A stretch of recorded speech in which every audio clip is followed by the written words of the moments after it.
Welcome everybody to Moundsview High School Football. My name is Rob Reese. We're live here at St. Michael-Albertville Middle School for Week 1 of the Minnesota State High School League 6A season. Moundsview High School versus St. Michael-Albertville, and right away we have an immediate tackle and a flag on the field. Breaks the ball carrier. He's tackling play number 6. Joined tonight by Taylor Swanson. Gain of 6. How you doing, Taylor? Good. Really excited to be here, Rob, as we get going just after kickoff. Sorry we missed the opening kickoff there, but we're just getting started with an early flag. Looks like on the Mustangs with a face mask. That'll be a B&D Plumley first down. And we're looking at another first down and 10 for the St. Michael-Albertville Knights. Coming off a fantastic season last year. And they also came up to Moundsview last year and opened the season with a win. And the Mustangs looking to get some revenge tonight with an opening game win. It is a packed press box here this evening. We are right next to the Moundsview coaches. And that's a handoff up the middle for the St. Michael-Albertville Knights. The number 33, Deshaun Phillips, just for a short gain. Coming up with a second down and long. So we're happy to finally get set up. We were a little bit late, some technical difficulties, but we feel good about the stream, and we're excited to be starting the season and calling all the games this year. Yes, Rob, technical difficulties is part of the game here for the Mustang football season, but that's all right. We're going to get it going and going smooth. A nice fake pitch with a counter back to Phillips again, but just for another short gain. It's going to bring up third down and long for the Knights. Phillips picks up 3 yards. Tackle the play again by number 44, Hunter Cash. 3rd and 7. 3rd and 7 here. Early in the first quarter, 10:50 remaining, was just underway. St. Michael-Albertville gets a first down and a face mask penalty and has been stalled since. Just 3 yards and 2 plays with a big third down here to begin giving the momentum to one of these two teams. Time for the Mustang defense to get their first big stop of the season here, showing their 3-4 defense. It looks like just another handoff up the middle, but he bounces. Phillips bounces it off tackle, and he's up the sideline to the 20, to the 10, to the 5. Touchdown, St. Michael. An early big bang for the Knights. And looking at the replay, Rob, it looks like Moundsview had the middle clogged up well, but Phillips just read it, bounced outside to the right, and then he just had all the room he needed. Just making it happen on the outside. It's that force player. He's got to maintain leverage to the inside, and he just wasn't able to do it. And St. Albert Michael was able to get a early score. And I'll tell you what, Phillips listed at 5'10", 200 pounds. I was not expecting him to turn on those afterburners when he got around the corner, but he did. And the kick is up and good for the Knights. Barely getting our bearings here. And unfortunately, similar result to last season when these two teams met at Moundsview High School. St. Michael-Albertville up big early. St. Michael-Albertville. That is going to be hard for me to say all night, I think. I just call them the Knights. That makes it a lot easier. I'm going to call them the Knights. Yes, and you know, also a little bit about the Knights program. I mean, I feel like ever since they put the outlet malls over in Albertville, this area has just exploded. The high school's grown. They just built the new high school a couple years ago, and then all of their sports teams in the same route have continued to take off. And so we're actually at the middle school for this first week of the season. They've not yet finished their stadium. Their high school is that new, but we'll take it. This is a beautiful evening and a beautiful setting for a high school football game as St. Michael-Albertville gets ready to kick off for the first kick return of the season for the Moundsview Mustangs. Can you see who's back deep? Davis Mosing, number 11, Keegan Mann, 28, that's Boston, Maryland. Number 8, Joey Bennett. Kick Radabaugh with the pickup for the Mustangs. He's got a little room. Gets 5'10", breaks the tackle, and then runs out of bounds just past the 30-yard line. And that's our 5'11" junior, Jake Radabaugh. Also, I know part of the Moundsview basketball program.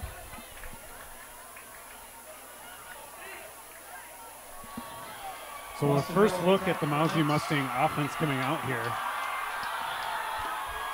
I ran into number 5, Cody Bieber's parents grabbing dinner on the way here, so that was a fun little conversation. Their son Dylan, one of my favorites from last year, is an 8th grader, now a 9th grader.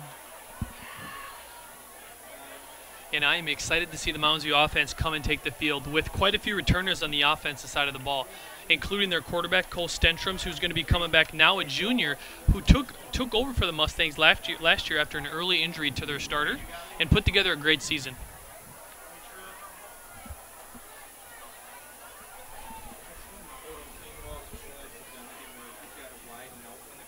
A little bit of a delay here as they switch the football out. 10-14, early, first quarter, a 7-0. Knights lead on a very nice touchdown run bounce to the outside.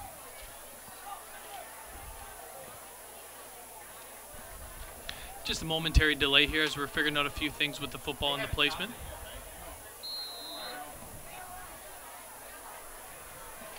Stenstrom. Oh, goes through a pitch to his left, and he overthrows the pitch. Ball is on the ground, and it looks like the St. Michael-Albertville Knights will be coming up with it at about the Mustang 25-yard line going in. We're looking at deja vu here, Rob, from last year. A little bit of early season jitters, and the Knights are coming out confident. It's tough. You know, the most live action Mounsies had was a scrimmage. They don't hit a whole lot in practice. All of this is going to be, you know, a new experience, especially for the younger players. They do have some strong returning juniors and seniors. I expect that they'll be able to turn it around a little bit. Just a really tough way to start the game. Just a mistake on offense. That's going to happen. You just hope it doesn't happen so early in the game when you're still kind of setting the tone and trying to grab some momentum. Number 9 for the Knights, Jared Duda's under center. Goes with a play action. He's looking for a backside post, and he's got a man, Rob. That's touchdown Knights.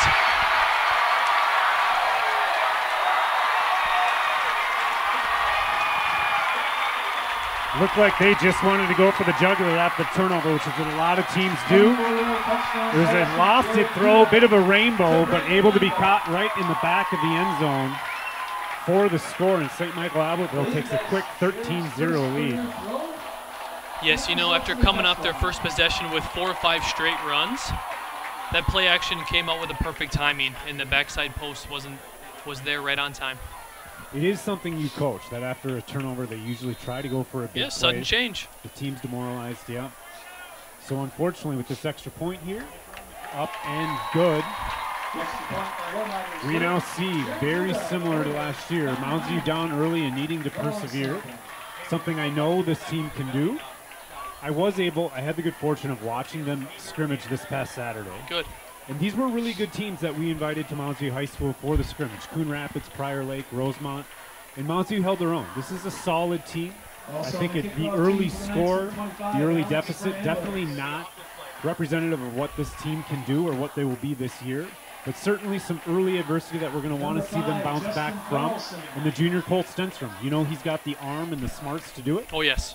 So it could be a pretty exciting game if they're able to come back and compete down 14. Still just 2 minutes into the game. We're at 10 minutes left in the first quarter. And with all the experience that Stenstrom gained last year, being able to take over early in the season, I know he gathered and showed plenty of leadership skills through the end of last year and plenty of perseverance on the ups and downs last season. That's going to come in handy here down the stretch, even in this early game. And the kickoff from the Knights, it takes a bad bounce for the Mustangs, but Radabot picks it up again. Makes a couple shifty moves, breaks a couple tackles, gets to about the 19-yard line, then he's taken down. So we'll take that result after having seen the ball hit the ground on a kickoff. That's never good. Good recovery by Radabot to get to the outside in the numbers and get upfield and get as much as he can get. Blocking breaks down after a while when you have to go and scramble to get the football.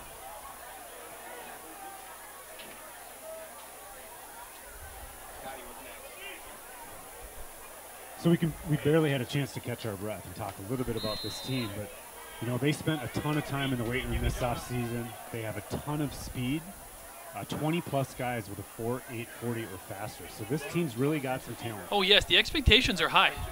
Don't get me wrong with this. And there's a handoff up the middle there to Cody Bieber, who you mentioned, and he's taken down. Now, Bieber's got a dinged-up wrist. I know he's got a cast on. I'm not sure. Yes, looks like he is wearing a black tape-covered cast. Not sure how the injury occurred, but toughing it out and starting tonight. Some really solid returning running backs, too, from last year. Excited to see Redmond play a little bit tonight. See what he can do, number 23. He's out wide here as Mounds goes into a trips formation. Yes, Mounds, you spread them out for the first time. We got a bubble pass over to left, caught by number 2, Jonas Sparks, another returning player who got a lot of experience last year, and he's taken down with about a 3-4 yard gain there. And you can see he's the shifty 5'7" running back that we saw last year make a lot of plays. He and Redmond both returning as seniors. A lot to be expected, a lot on their shoulders this year in terms of carrying the load for the offense. They can make some moves, create holes when there are none, and they also can break tackles, which is really fun to watch. Well, we mentioned how the expectations are high. Are we looking at year 2 for Coach Moberg, too, taking the reins? Bringing plenty of energy in the offseason and the preseason to get the guys and the boys fired up. Stenstrom, little 3-step drop, got a slant. Ooh, passes on the mark, maybe just a little long to number 9, Josh Sampson, a tall 6'2", 195-pound wide receiver, just off his fingertips. That would have been a big play, a big third down play. Yeah, Sampson played well in the scrimmages too, and that was a play that they had. They'll come back to that. They will, for sure. Stenstrom's a good short game thrower, short drop, short game thrower. So they've got that play. But unfortunately, it looks like we are going to be forced to punt here with 4th down and 5. Looks like we've got 23 Redmond back to punt, so we have some possible speed back there to see if there's any openings to take advantage of. And a great spiral punt, caught back at the 40 by the Knights, breaks one tackle, and taken down right about midfield as he falls forward. 37-yard punt for Redmond, returned by Gavin Warmager. So Warhager returns it to about the 48-yard line of the Knights. This is the second time they've taken over in their own territory, Taylor. Yes, it is. Talk about playing the field position game early. A couple of quick scores. They continue to get the ball on this side of midfield. They're coming with an I formation, a pretty strong, heavy formation here. In Mounds, showing their typical 3-4 with a lot of movement from the safeties back there. Handoff up the middle. Hard hit by the Mustangs by number 54, Charles Dressel, another returning starter. And that's the kind of play they need on first down. A lot of big plays from Dressel last year. We expect the same to be true this year. You know, that was a 3rd down touchdown they got on that long run. They had stopped them well early on in the series. So this defense has it in them to get this stop. 2nd down and 9. Offset I formation to the left, a motion back, but a little counter trap inside looked like, and it was for a nice 6-yard gain for the Knights. Looks like we just got a little bit too far upfield on that, which obviously makes it easier for the guard to pull and trap. Yep. It just trapped him, and it didn't take much. The linebackers were flowing. That little gap gives the Knights a short 3rd down, just 2 yards to go here. Coming with another power back formation here. 2 men in the backfield and a tight end in place. Mounds, big stop here. Coming up, hit at the line of scrimmage. Falling forward, it's going to be close. They might need a measurement on this one, Rob. Hard to tell from our angle.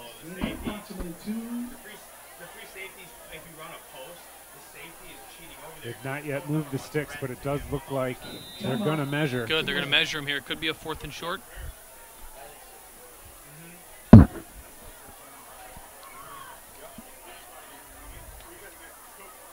So 6:51 here in the first quarter, 14-0. Knights lead the Mustangs. We're measuring here for what will either be a 4th and short or a 1st down and 10 from the 42-yard line. And that is a 1st down.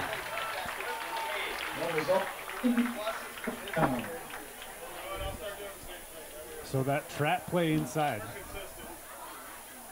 the difference maker in that series. Yes, but I do like the mentality of the Mustang defense already here, coming out with a little bit more energy and a couple nice plays, causing a third down opportunity.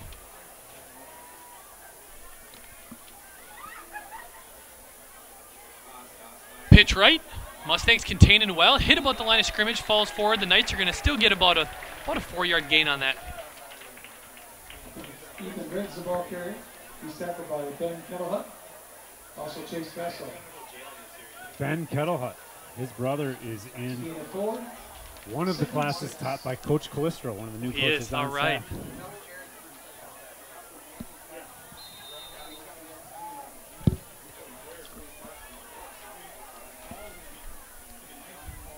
Mustangs squared up in their 3-4 defense. Again, look like coming with some energy off, some blitz off the end. Both outside backers coming in. Pressure on the quarterback. Another backside post. Well defended. Intercepted by the Mustangs. Nope. Jalen for Beaver. Any flag on the play? Nope. Looks like we're looking at Mustang football. Now that's the kind of play we need, Rob. You talked about a way to change momentum and energy here. And that was caused by pressure from the defense. Yep. So all 11 in on that one. Pressure deep, the ball gets thrown up high.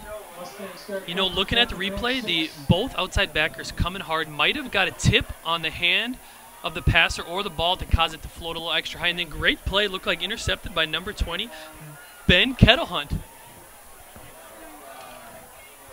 So Kettlehunt was a name I heard earlier talking to Coach Glister, who is a teacher in our building and a coach on staff here.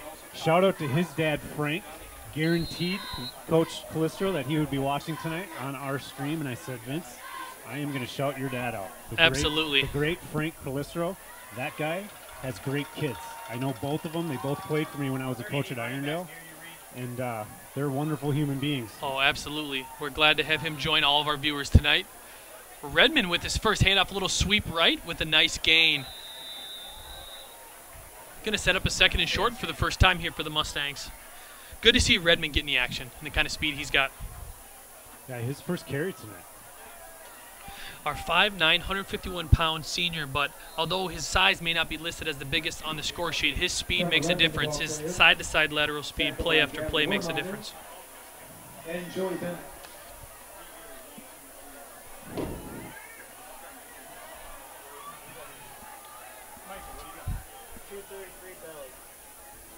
Two men in the backfield for the Mustang, one man in motion. A little inside handoff here for a short gain, hit hard at the line. Going to bring up a third and short. Big play coming up here.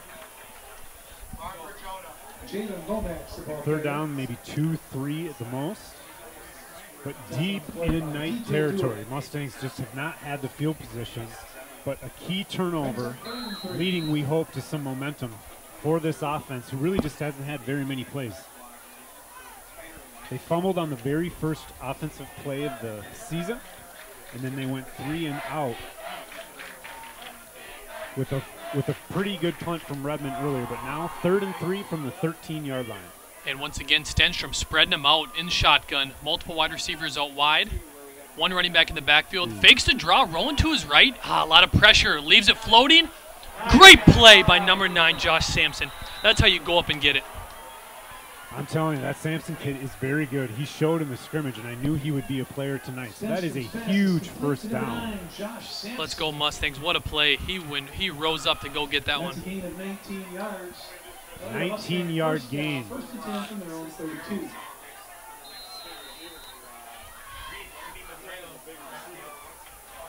Sampson 6'2", 195. What a hoss. Yes. Those off-season weight programs really paid off. Coming with a counter. Oh, a lot of open running room here for the Mustangs. 5-10-yard gain, just about at the first down marker. And that's number 2, Jonas Sparks, to the second carry of the game. Jonas Sparks. And that is just a Mounds View staple. He gains 11.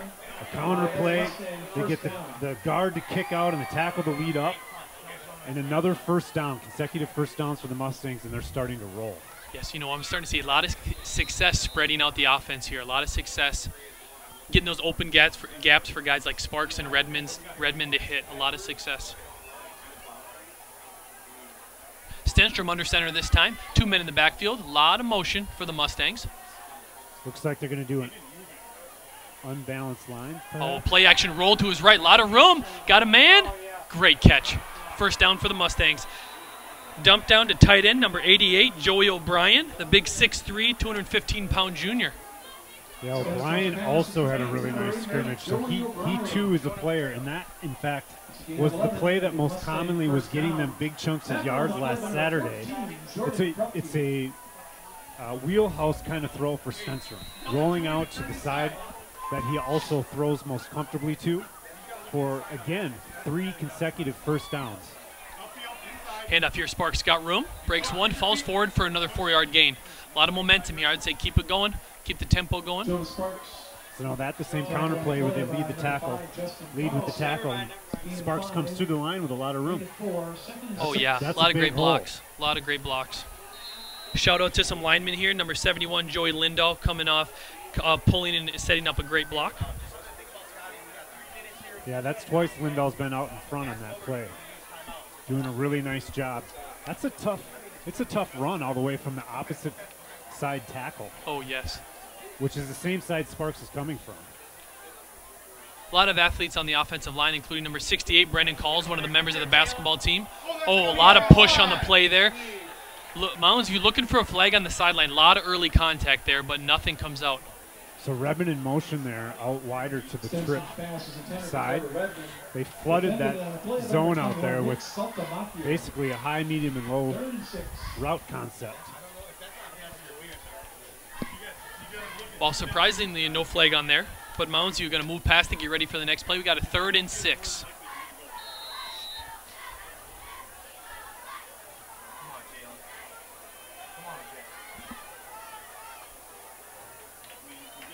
Trips left, Stenstrom under center. Oh, a nice inside handoff to number 22, but Jalen Lamox hit hard at the line and really no gain on 3rd down there. Lomax, the ball carrier, is tackled right away by Lomax, he's a load too, 205. He's a junior that played very well for Coach Michael's sophomore squad last year. We have a good mixture of some power and speed in this backfield for the Mustangs this year. Looks like going for it here on 4th down as we're over in night territory. I like the call. 4th and 6. Stenstrom going to spread them out again. 3 wide, a couple upbacks, but a lot of opportunities here. Redmond's in motion, setting up a trips right. Oh, he's got space over there to his right. He's got Redmond looking up. Got to beat him on the run. There it is. Caught by Redmond to the 5. Redmond, Touchdown. Great play. That is the way you work it. Motion to trips. Redmond, your speeds are going deep down the sideline. Nice wheel route with a little inside short route. There he is. He may be a diminutive 5'9", but he can still be a strong target in the passing game. And that is a sweet way to come back. That drive started, I believe, on the 13-yard line, if I'm not mistaken. Yes, it did. After an interception. So they turned that turnover into 7 points. And with 2 minutes now remaining in the first quarter, we have halved the Knights' lead 14-6 with the extra point pending. And I am not going to get past this play without giving a shout out to the quiet Cole Stenstrom, who put it up there perfectly right in Redmond's lap as he ran under it, just past the defender. Probably had it in the air for 30, 35 plus yards. Well done. That kick is up and good, and wouldn't you know it, it's Redmond, your punter, your kicker, and your touchdown scorer. He already is showing the kind of versatility that we saw from him last year and expected from him this year. And I tell you, belief really matters. And so you go down 14 and you maybe start questioning a little bit, but Moberg is the kind of coach where I would expect his kids to always believe that they can come back, and certainly that drive proves a lot to this team about what they're capable of.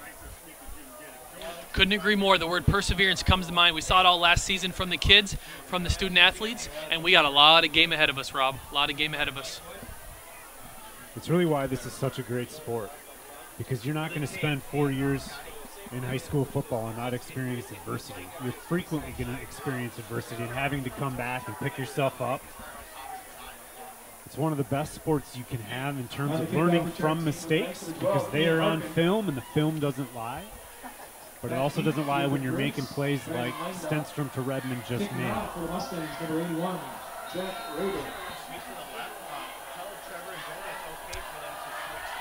And the Mustangs with a nice line drive kick, caught by the Knights inside the 10 to the 20, the 25. We got to get a hand on him here. Breaks one tackle. There's a hit from number 54, Charles Dressel in again. We'll be hearing his name all night tonight. And the Knights brought down just past the 30-yard line. Charles Dressel. Knights will start first and 10 from their own 32. So probably the worst field position the Knights have had all night. Absolutely. And it's not too bad at their own 32.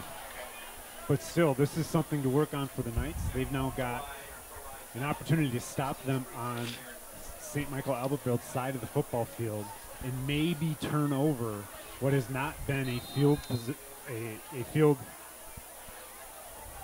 possession positive for the Mustangs. I formation handoff. Oh, taken down right away by number 44, Hunter Cast. Tackled by number 19, Rowan Morgan. And Rowan Morgan also in on the play. Rowan Morgan, also a name we said a lot last year. Oh, yes. He was one of the players I was looking very much forward to seeing in his senior year, given what he was able to do from that defensive end, that defensive line position last year. Sweep handoff outside, holds outside contained, possible hold on the outside. I see the yellow on the field, taken down for an 8-yard gain. Pretty obvious hold on that one. Taylor and I have the benefit of a bit of a replay here as the stream is delayed quite a bit. Yeah, you could tell that was some jersey easy pull to in there. see, yeah. Once the jersey comes away from the shoulder pad, you know that that's going to be a holding penalty. So that's going to drop St. Michael-Albertville 10 yards further back. Hurting the field position once again. And this is a time to just highlight and go through a few more of the players and starters on the Mustang defense here. As we look at we already mentioned number 20, Ben Kettlehunt, who had the interception earlier. Also in the secondary, number 29, Nate Farm has been in the action tonight. Number 21, Nick Dunnigan. And outside at corner, number 10, Mateo Cisneros. Secondary, looking live and ready to go tonight. The Knights under center, one man in motion. Handoff bounces, Phillips bounces to the outside, hit behind the line and taken down once again by number 54. You called it, Charles Dressel. Nice gap responsibility. You know, St. Michael they got some success bouncing that first run out, but it does appear as though the back is trying to make it happen instead of just following his blockers and sticking up in there. And that's because Moundsview has such disciplined gap responsibility. We're looking at a totally different team than we were 5 minutes ago on the game clock, Rob. The energy, I'm not seeing any difference in the size, speed, or anything by the Knights anymore. As they're out here spreading this out with trips right. 1, 2, 3. Oh, screen pass underneath. They stayed home. Well done by the Mustang defense. So that is going to be 4th and 18 from the 27. And we are going to see a change, not only in momentum, but in field position now, as Moundsview looks to take the football over probably around their own 30-yard line. And we are going to have a timeout for the end of the first quarter, an action-packed first quarter, as St. Michael-Albertville jumps out to an early lead after recovering a fumble around the Moundsview 10-yard line, throwing a touchdown. And in 2 consecutive plays, they put 14 points on the board. But then Moundsview is able to sustain a long drive and get a nice long score in the air to Redmond from Stenstrom to cut the lead to 14-7. And that brings us now to start the second quarter. Moundsview will take possession after fielding a punt from the Knights. Kendallberg. Eddie Kessner. Emily Tell. Ellie Lombardi.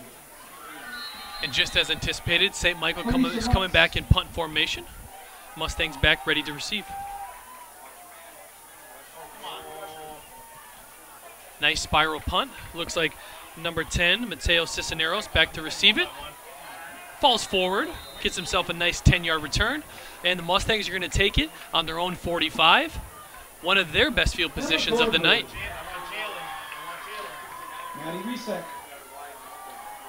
Unbelievably encouraging turn of events to start the second quarter here.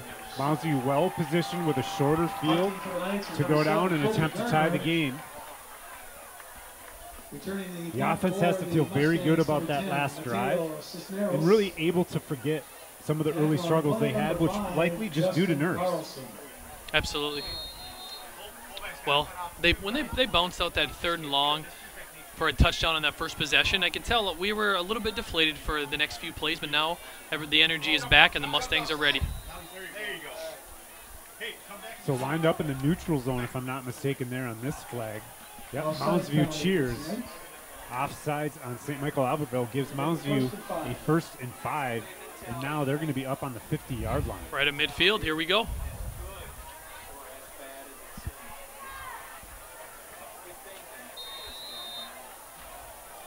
Stenstrom jogging back to the huddle, bringing in the play here.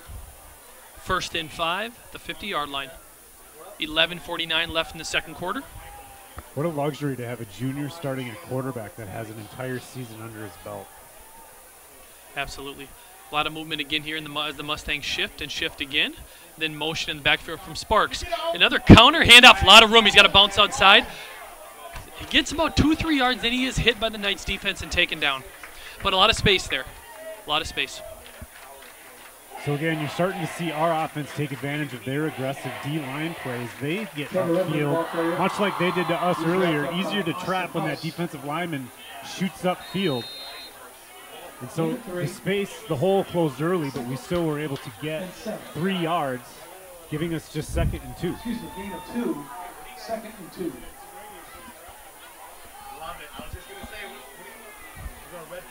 Stenstrom under center, 2 men in the backfield. They jumped again. Lots of motion. Shifting, well, yes, once again by the Mustangs. Sparks in motion.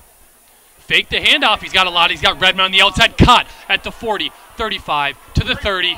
Breaks another tackle to the 25, and then taken down out of bounds.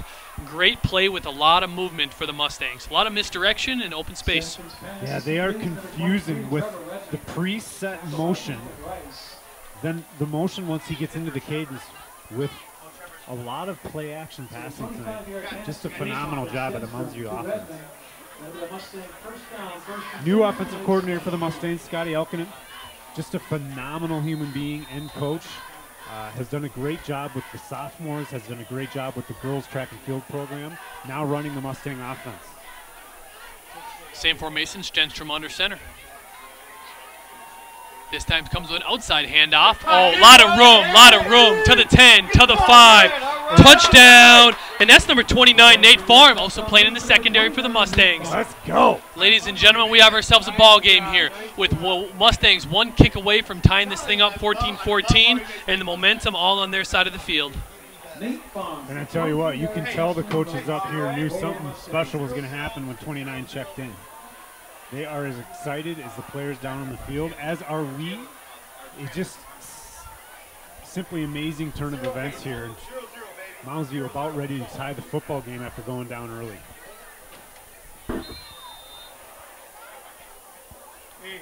Redmond in the kick. The snap looks good. The kick looks good. There it is, 14-14. All right, Redmond is good. This holder was number 21, Nick Dunnigan, and the long snapper, number 44, Hunter Cash. So Redmond sets him up, and we get a really nice touchdown run. Well, there we are, back to 0-0.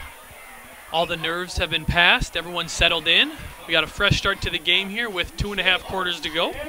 10:34 left in the second quarter. So Nate Farm, not a name we called last year, obviously has some speed, some size. He looks big running the football there. He did, long legs. Playing both ways. You are starting to see the strength and the speed that this team has early. I don't know that St. Michael-Albertville has an answer right now at this point for some of the misdirection plays that Mounds View is showing them on offense. Very well executed for this early in the season to have that kind of misdirection and this much pre-stat motion. And part of that could be to how many of these returning players and returning starters we have, including most of the entire backfield and the quarterback coming back from last season with plenty of experience. So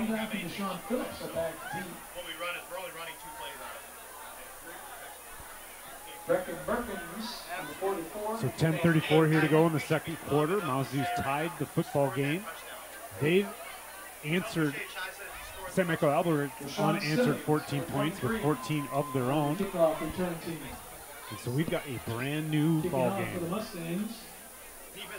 Number 81, Jack Rayburn.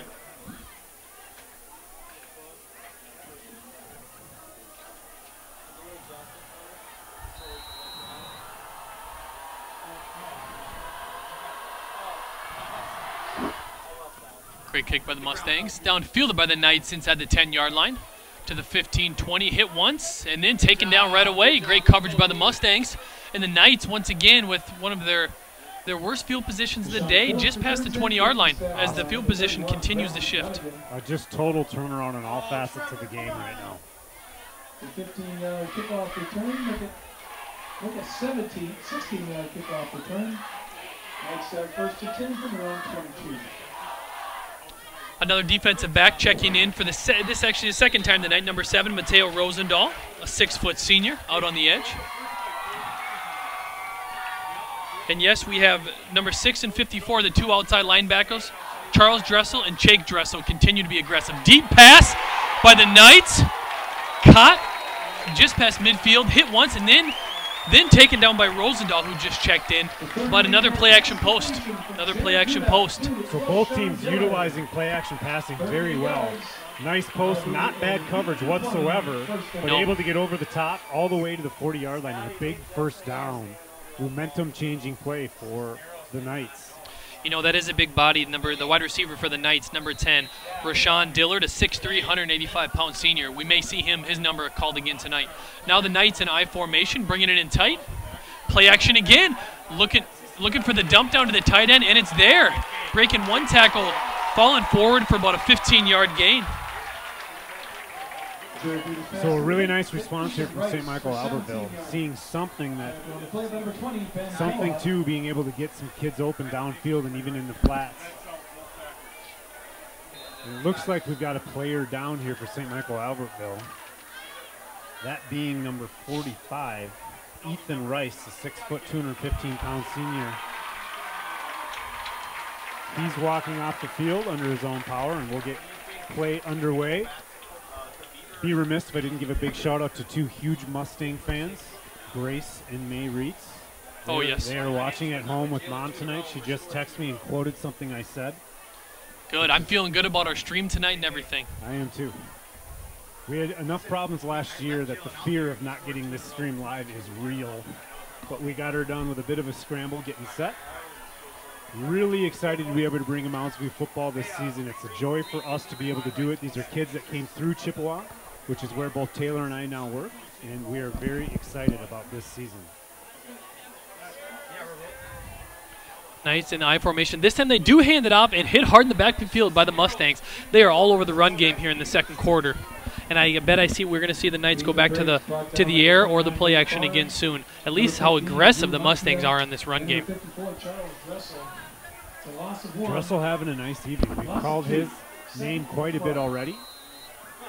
That a tackle for loss. So 2nd and 12 here from the 25-yard line with 9:30 to go in the first half.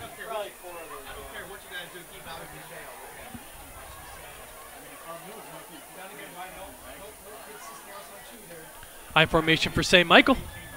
Snap, a little counter handoff, hit in the backfield again by the Mustangs. And this is going to lead a 3rd and long, about a 3rd and 10 coming up. Gain those 2 yards back. Makes it 3rd and 10. So what will St. Michael do here? I think they're going to go to the air. They've had a lot of success through the air. Early. Yes, they've had. Yes, they have. We have our full secondary in here. Cisneros, Nate Farm back there. Double twins. 4 wide receivers for the Knights. Oh, they're going with a little pitch to Phillips. Hit in the backfield by the corner. Oh, he falls off. 1 tackle, 2 tackles. And he's going to work his way all the way to the end zone. That's just sticking to it. He's a big body, been pushing people around there. Super talented kid. And you do have to consider the fact that both these teams are smart. They're not tackling each other in practice. They're being safe. And so you're going to see some missed tackles every now and again. But that will decrease as the season wears on and these kids get more practice in game making tackles like that.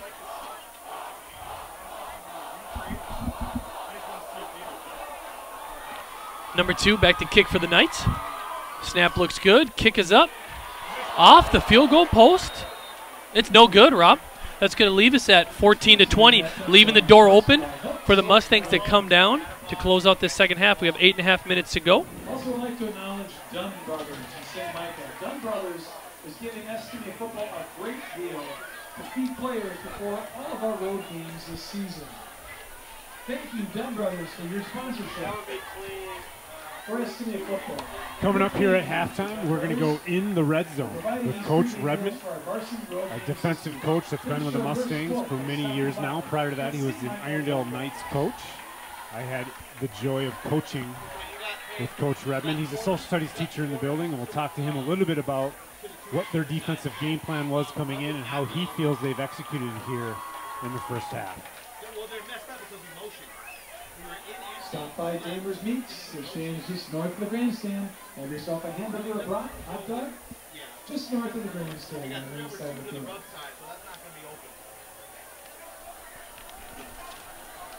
Mustangs back to receive. Kick is up. Deep kick by the Knights. Fielded by number 43, Jake Radabaugh. Makes one move up the sideline, then hit just past the 20. It's going to be a 1st and 10 for the Mustangs.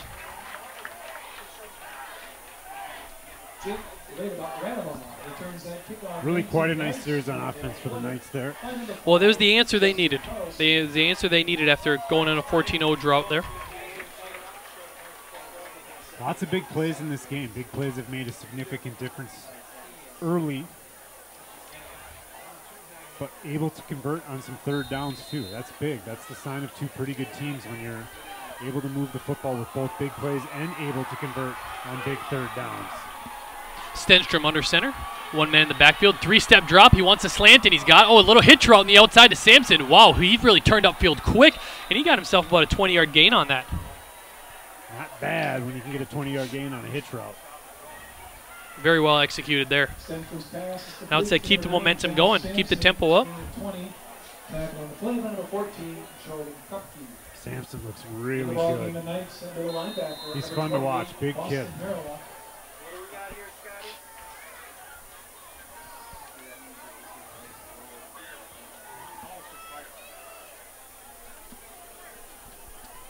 Mounds View packing in a little bit here. 2 men in the backfield. They shift power to the opposite side again. And you can see confusion on the defense when they do that. Oh, Redmond's got room on the outside here. 5, 10, stutter step, makes an inside move, 1st down and more.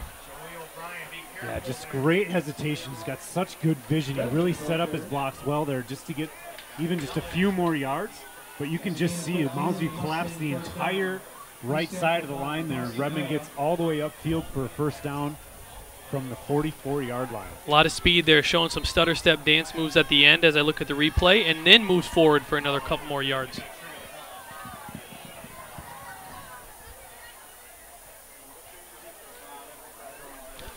First down and 10 for the Mustangs with 7:55 left in the second quarter. We have ourselves trips right. Stenstrom under center. Trips right to the boundary, motion to the left. Fake handoff to come with an inside counter. A lot of room again. It looks like that's Redmond again. All the way up to the 30-yard line. So a huge 14-yard gain here, consecutive 1st down. And some more misdirection. He almost broke that thing. He had one guy to beat who was being blocked. But a really nice tackle there. Sheds the blocker and gets Redmond to the ground after a 14-yard gain.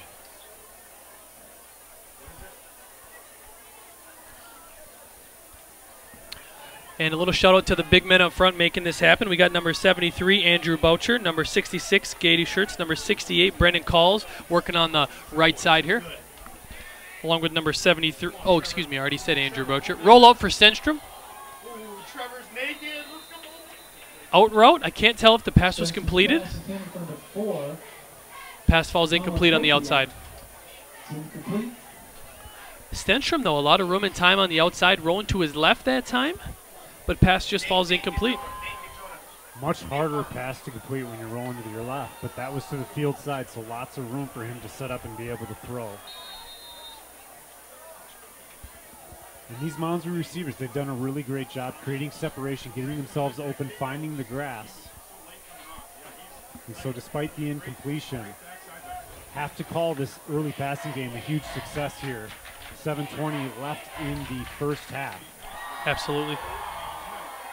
Stenstrom now in shotgun.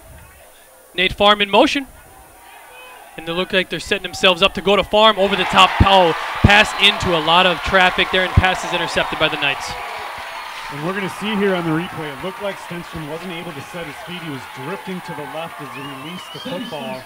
And that just little bit drifting to the left and to the back as he released it made it inaccurate enough that it was closer to being caught by the defensive player, and that is indeed what happened. And you know, he was locked on Nate Farm the whole time. He wanted him. He wanted that long arms, tall receiver. Tried to throw a little high, but could not get it through the traffic. So the second Mounds Mustang turnover of this first half. And St. Michael-Albertville with a 6-point lead is going to take over from their own 19-yard line. Some motion from the Knights on first down. Oh, there's a roll-up. They're coming to the pass. Another backside post. Throws a little too long. Oh, and there is some yellow on the field. It's hard to see who they're going to call it on here. I did not see much contact. I don't know about you, Rob. I did not think we saw it either. We'll look here on the replay. If anything, it was incidental, and the truth is that ball could not have been caught. Yes, so they're I'm not sure what they're calling here. I think they're going to call and say that we cut the Mounds. You cut him off and didn't let him proceed, but we'll see.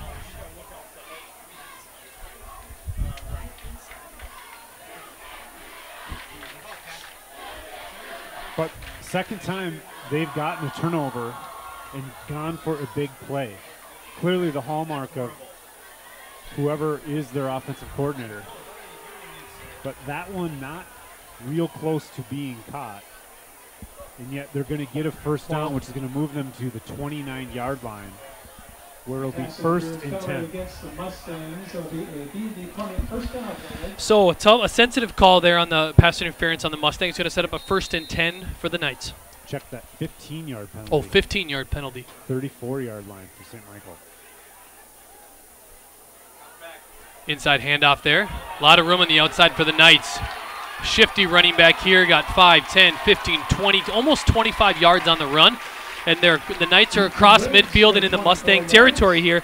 And we're looking at some precious time with 7 minutes to go in the first half to see who's going to enter halftime with the momentum. Make it 25. Lots of talent here in blue as well. That was a really nice run. Quick burst to the outside.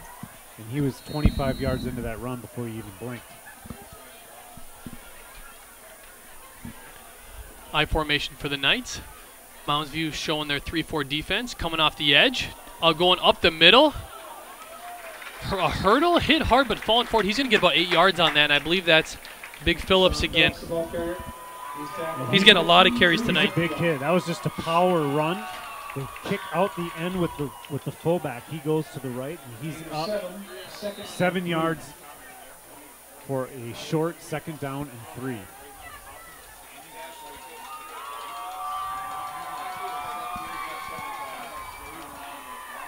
So quickly, St. Michael-Albertville has moved into their own territory. 2 wide receivers out left. Play action. Dressel's got pressure. They could do the dump down to 45 again for the Knights. Taken down. He's going to get about a 3-4 yard gain, close to a first down. They may need a measurement on this. Again, only needed 3 yards. But it does appear as though it will be 3rd down and 1. It will be. Well, here's some opportunity for the Mustang Deeds to step up with a stop here. 3rd and short. Power formation. A lot of movement on the O-line to see if they're going to call something here. Whistle's blown. And it is. False start on the offense. Illegal procedure going to push him back 5 yards. Going to be a 3rd and 6. Looked like the tight end on the right moved, which caused another player next to him to move, so a couple players. So an easy call here, backs them up 5 yards, 3rd down and 6. 5:43 and ticking down here in the second quarter. St. Michael up 20-14.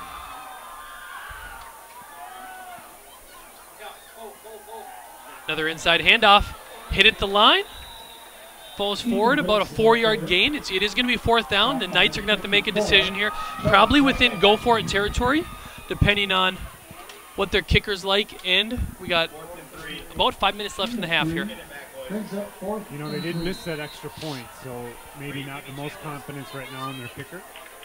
So yes, that would be about a 50-yarder anyway. That would be a long one. They're going to go for it. So this is a pretty big play here early in the first half. I should say late here in the first half. Here we go. Mounds View defense posed and ready. One running back in the backfield. They are going to roll them out. They're looking for the dump down. Nothing there. A lot of some pressure on the quarterback here. Looking downfield. Short, incomplete. There we go. Football. Turnover on downs for St. Michael. Some good disciplined defense. Nice coverage. We'll see here on the replay. He did not have anyone open. Great coverage by the secondary. Absolutely. They stepped up just at the right time. Really nice job in the flat over on the other side of the field. Wasn't able to catch the number, but got depth. That's a huge thing for linebackers to be able to do in the flat, though. Well, here we go. Rob Reeds, 4:44 left in the first half. St. Michael 20, Mounds View 14. A lot of time left and timeouts left on the board for the Mustangs here as Stenstrom brings out the boys.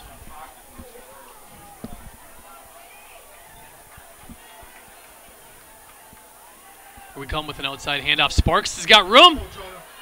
There we go. 6-yard gain for Jonah Sparks.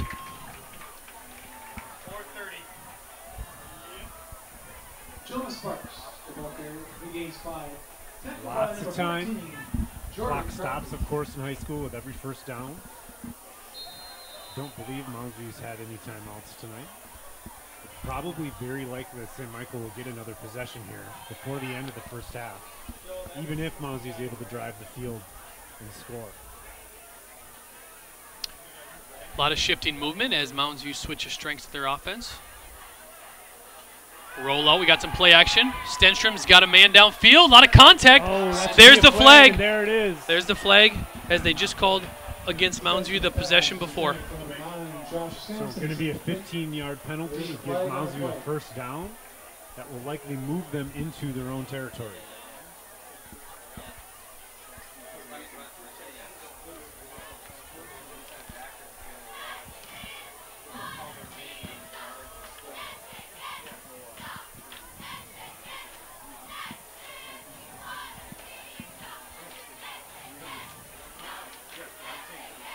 There, the ref, as he marks off, it's probably going to be another 15-yard penalty on St. Michael. And it's going to set up a 1st and 10 for the Mustangs, and they're going to be across midfield with 3:57 left to go in the half and all timeouts remaining, I believe. So from the 46-yard line go the Mustangs. Such an entertaining first half with lots of action, lots of big plays, and lots of opportunities for each team to steal the momentum.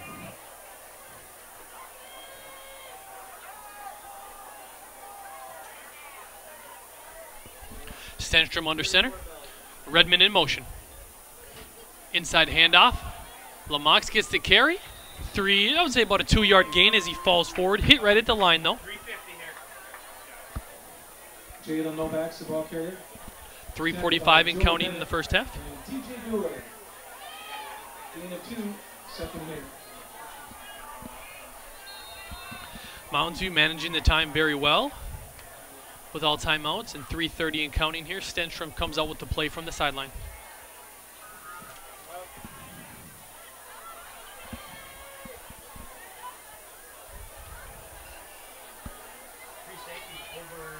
Stenstrom in shotgun, balance formation, Sparks in motion, fakes the handoff. They got the dump down to Lamox. They had Lamox. Pass thrown just short, but he had a lot of space, Rob. He did. Great screen call. He was there. You know, it's hard. You practice that all the time. You rep it, but that kind of pressure is hard to get that ball just up and over. He makes a good throw, and Lomax has a lot of grass with which to work. Clock stops on the incomplete pass with 3rd down and 8 approaching.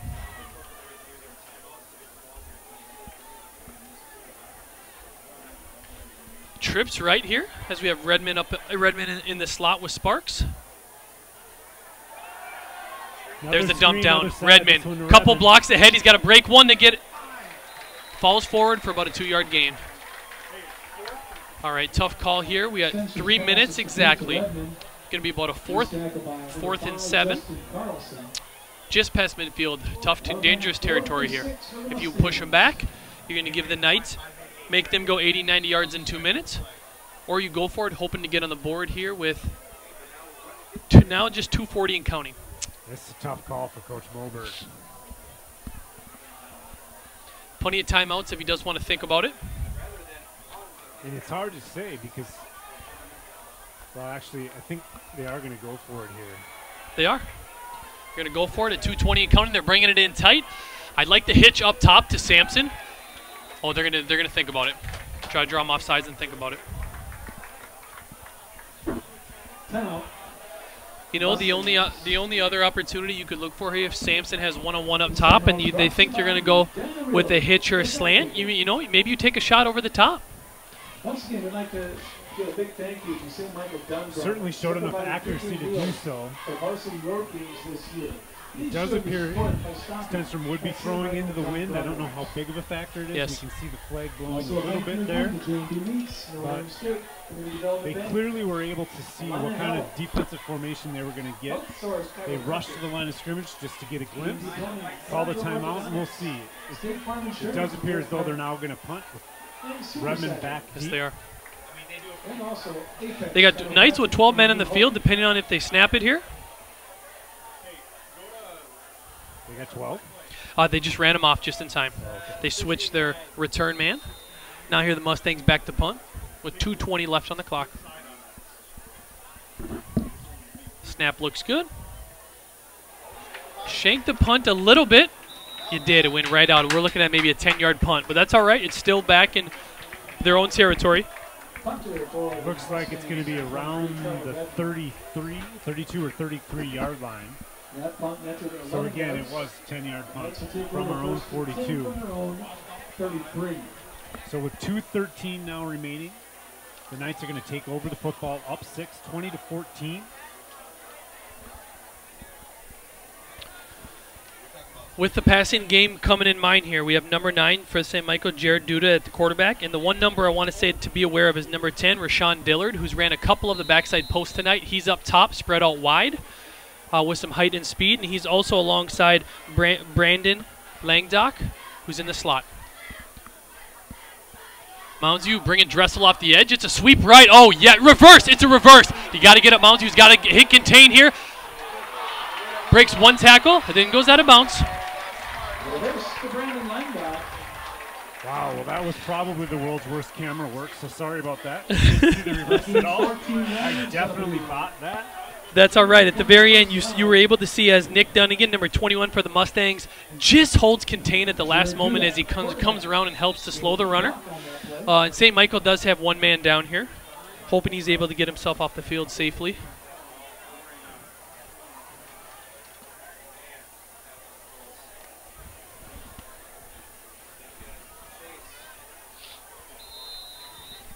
So about a 15-yard gain there on that reverse gives St. Michael-Albertville another first down and 10 with 2:04 to remain in the first half.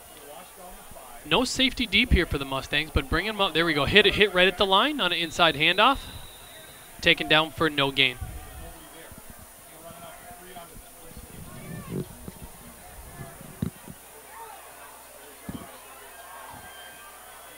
Sean Phelps, the ball carrier, tackled by several Mustangs, including A.J. Hunt, Drew Macchia.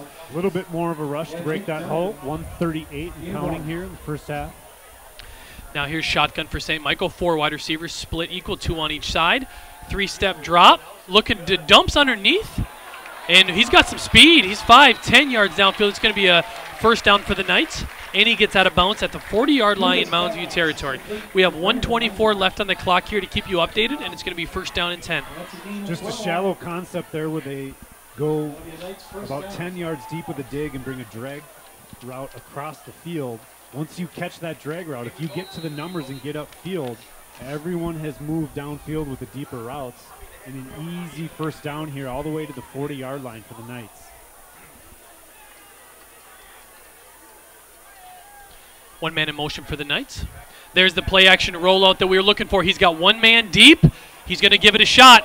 Well defended by number 29. You're going to hear it again, Nate Farm. He's been all over tonight. At first, it looked like he was beat, but his speed made the recovery there. And it does look like Farm gets a hand on the football. Maybe just a bit of a tip at its highest point. He does. He does. So really good coverage at a really opportune time there for Nate Farm, who has a touchdown run this evening in addition to playing some pretty strong safety for us. Yes, Nate Farm came to play tonight, starting off his senior season out there at the safety position. And St. Michael in shotgun, 4 wide receivers wide, 1 man in the backfield. Look for a quick underneath seam route. Has a man open, but underthrows him, incomplete. Going to be a 3rd down and long. I'd like to see where our linebackers might have came up on. We did blitz our inside linebacker, left the seam open there. Great play call from St. Michael, but they could not capitalize. He was too open. Yeah. Hesitated just that little bit and then didn't have quite the mechanics to get the throw down the seam to a wide open receiver. Trips right for St. Michael. Well covered by the Mustangs. Looks like a little short shovel pass for about a 5-yard gain.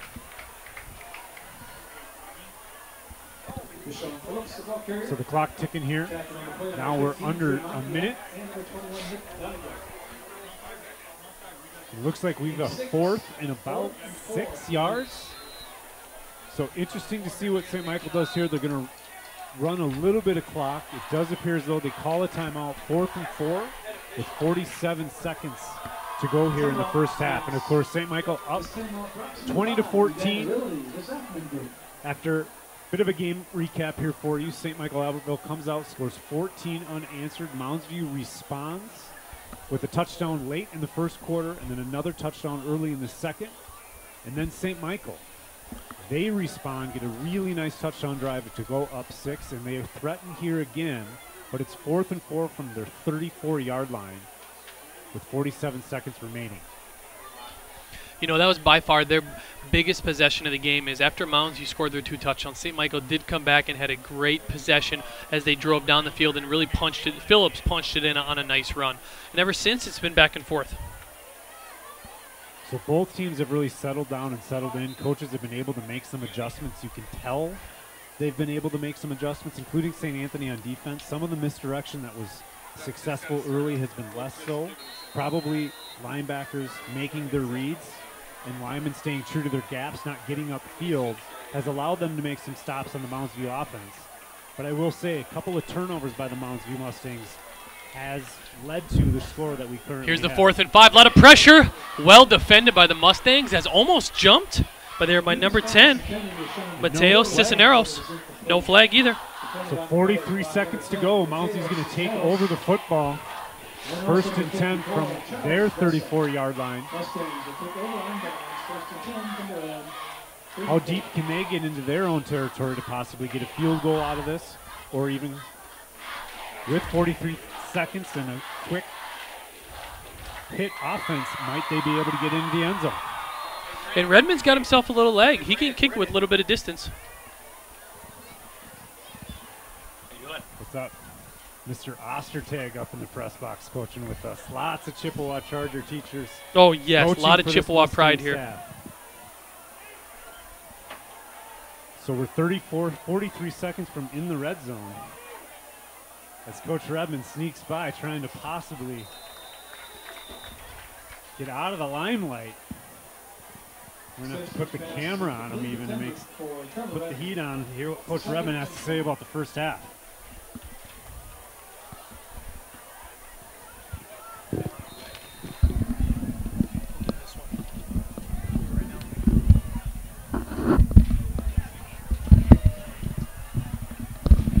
Joining us now, again with the 38 seconds. They added some time here. Coach Redmond, defensive coach for the Mustangs, getting his headset on as Moundsview lines up. Senstrom, handoff to the right to Redmond, and he breaks the tackle, and he's all the way up to the 49-yard line. Moundsview likely to call a timeout here. The clock is going to stop at the first down. So now with just 31 seconds, Mounds has a first down. They are in their own territory. Mustangs. Once again, all timeouts this year. Sponsored by Edina Realty. So with that first down, it does appear Mounds is going to take a timeout, and they are going to strategize about what they do with these last 30 seconds. Again, Coach Revin on the mic. How you doing, buddy? Good. How we doing? What are your thoughts on the first half here defensively? Man, that was like a whole season worth of a game there in that first half, huh? Yeah, a lot of good stuff. A lot of stuff to be building on as well, and it's good to see the resilience and fighting back here with the guys and just that winning attitude. So we got some things to clean up here certainly, but some good fight back and some good effort there after getting down in a hole there.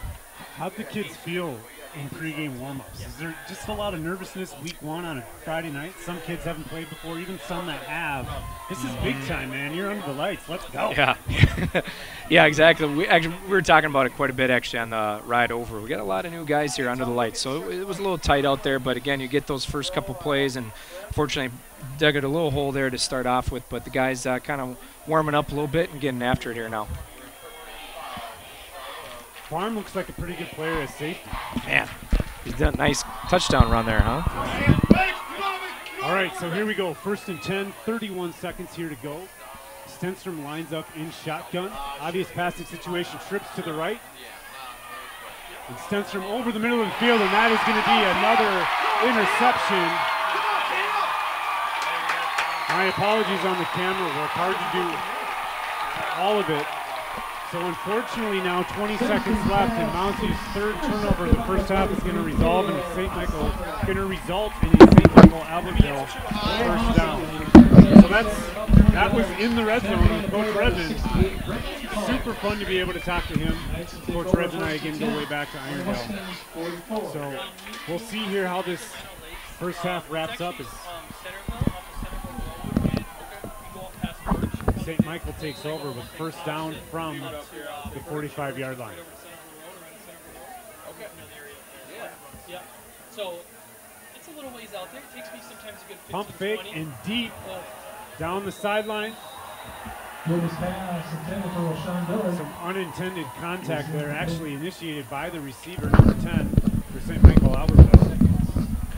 Well, you know, a lot of great action here to finish the half. A lot of great action. We got to persevere and stay strong here to get into half. We're looking at 15.4 seconds left for St. Michael as they're going to try to make something happen here. And it's a chance for Mounds View to grow and improve under some pressure here. We have Nate Farm deep in the middle safety with both corners also playing 15 yards, if not more, off the ball. They're not letting anyone get behind him here. There's the draw route with a lot of run from Phillips, and you know he can break a tackle. That's going to eat some time. That's down to 8 seconds. They're going to stop the clock with a first down, probably take a timeout, but they're getting dangerously close to field goal position. They didn't miss an extra point, but already now from the 24-yard line, you're looking at about a 41-yard field goal if they were to get no further. Might be a bit out of range, not sure what their kicker can bring to the table, but St. Michael's going to have a timeout, and they're going to be able to discuss what they want to do here, maybe with a short pass to the flats.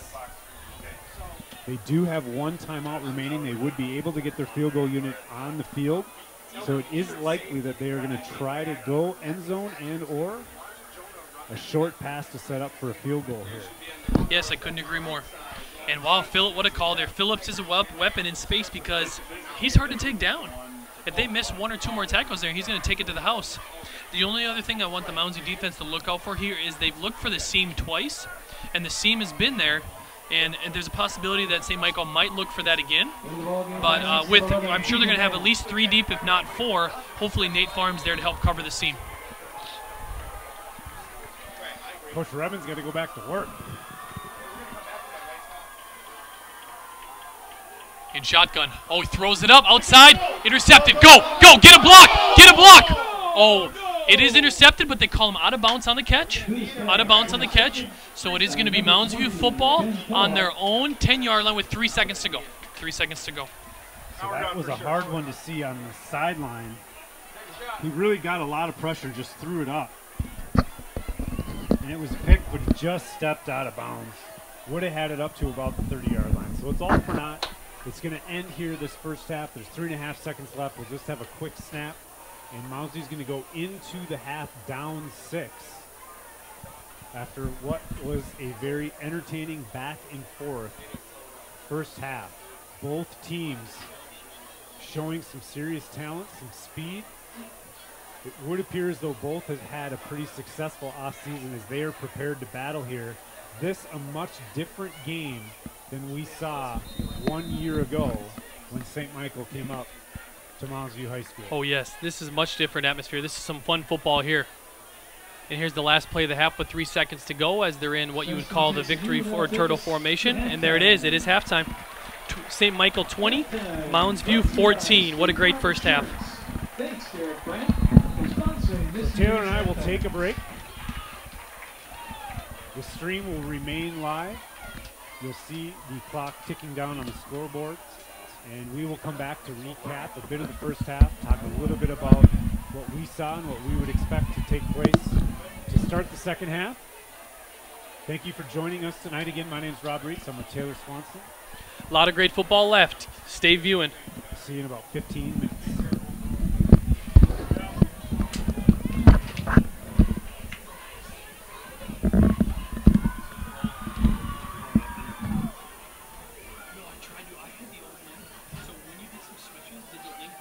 Ladies and gentlemen, please take your attention to the north end zone and welcome to the field your very own STMA Knights Ball Dance Team. Their coach, Conrad Fisher and Ashley Glass. The ball dance team senior captains are Abby Ratke and Maddie Durtis. Dancing to Glorious. Please put your hands together for your Knights dancers.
You guys aren't hurting for backs.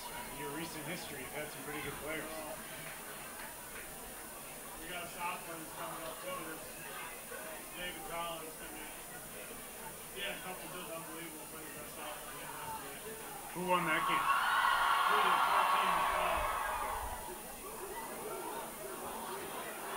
14-12. That was the ninth grade game?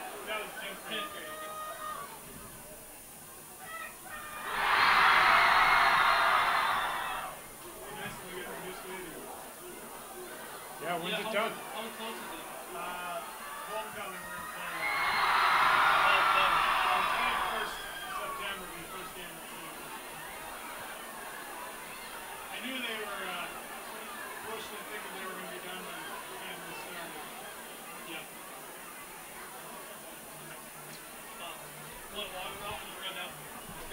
Gatorade or water? Thanks. They were almost thinking about rescheduling this one and planning for the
a report from cross country this afternoon.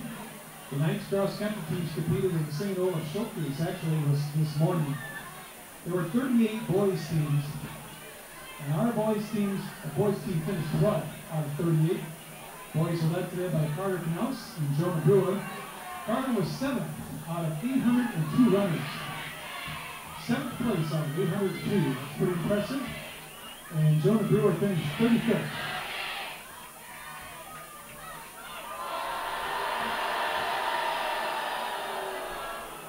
Once again, congratulations to Carter Knaus and Jonah Brewer.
Once again, congratulations to our boys cross country team who finished 12th today on 38. Carter Knaus was 7th, Jonah Brewer 35th. The girls team are currently ranked 3rd in the state highest RA. They were 2nd place today out of 34 teams. Leading the Lady Knights with Alan Weimer. She placed 5th place out of 604 runners. And Katie Sigaroo, she was 9th out of 604 runners. The girls had 6 runners tonight in the top 30. Congratulations to Coach Strait, who was recently named the 2017 Class AA Girls Cross Country Coach of the Year. Congratulations to our cross country team. Next action for the cross country teams is Saturday, September 8th at Monticello. Update on boys soccer.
All right. We are back for another exciting second half of Moundsview Mustang football.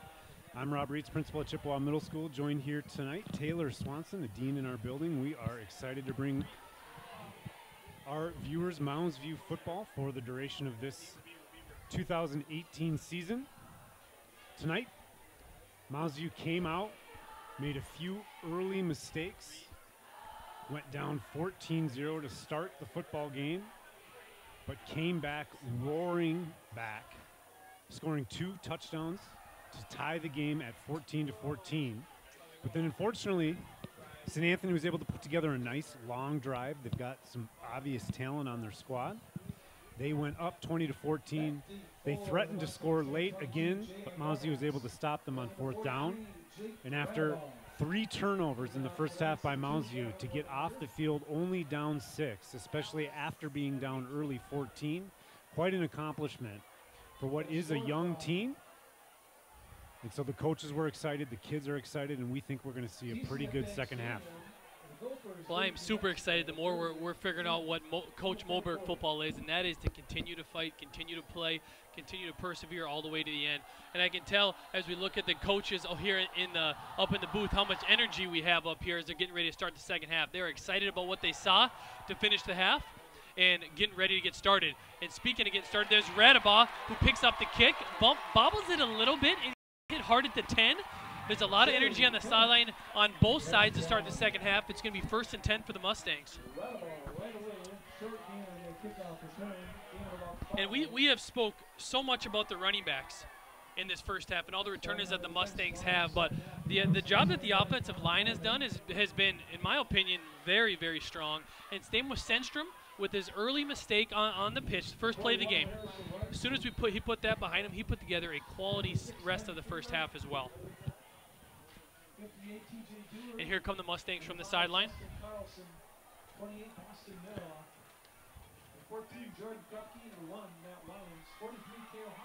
A little bit of a close-up here of your offensive line. Firing off the ball. A little bit of a counter here played. Taken down for about a 6-yard gain.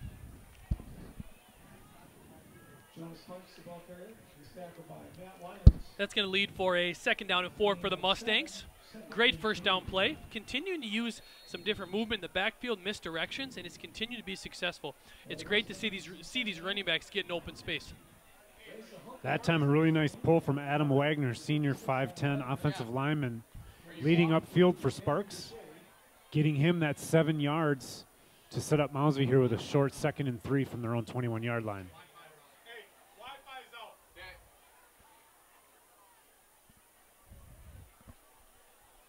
There's a sweep handoff to Redmond. Breaks one tackle. He is hit at the line of scrimmage after that. As he falls down, it might be for a short loss. Redmond, the ball carrier. He's tackled by number 5, Justin Carlson, and number 1, Matt Winans. Yep, St. Anthony there brought the outside linebacker, number 5. Almost a hold there, but he's able to. Close. Yeah, he's able to break through that and make a tackle for loss here. So that gives Moundsview a 3rd and 5 and a 2-yard loss on the play. Big play coming up here. You get to start the second half with the football. You have a great first down. Then the 2nd down sets them back. This 3rd and 5 here can really build some momentum for the Mustangs. Stenstrom in shotgun, wild snap. He is looking to pick it up, and he does not. The St. Michael Knights pick it up at the 10-yard line. So just a young mistake by the junior quarterback there. That is definitely an area in which you just want to fall on the football and call it a bad 3rd down play and punt, as opposed to trying to pick it up and do something with it. So now, just as the first half started, Taylor, the second half starts with a turnover deep into Knights territory. 10-yard line. That's Harrison Wright on the fumble recovery. Yes, not the start we're looking for in the second half, but nothing to be concerned about as the Moundsview defense comes out ready to go.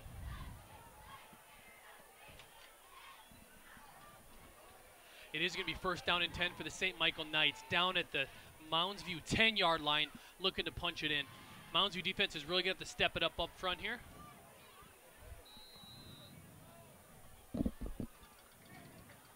St. Michael under center, 1 running back in the backfield, 2 wide receivers split out. They usually throw after a turnover, and they were looking for a fade route there, but there was a penalty because of a offsides on St. Michael. Illegal procedure penalty. That's going to push him back 5 yards.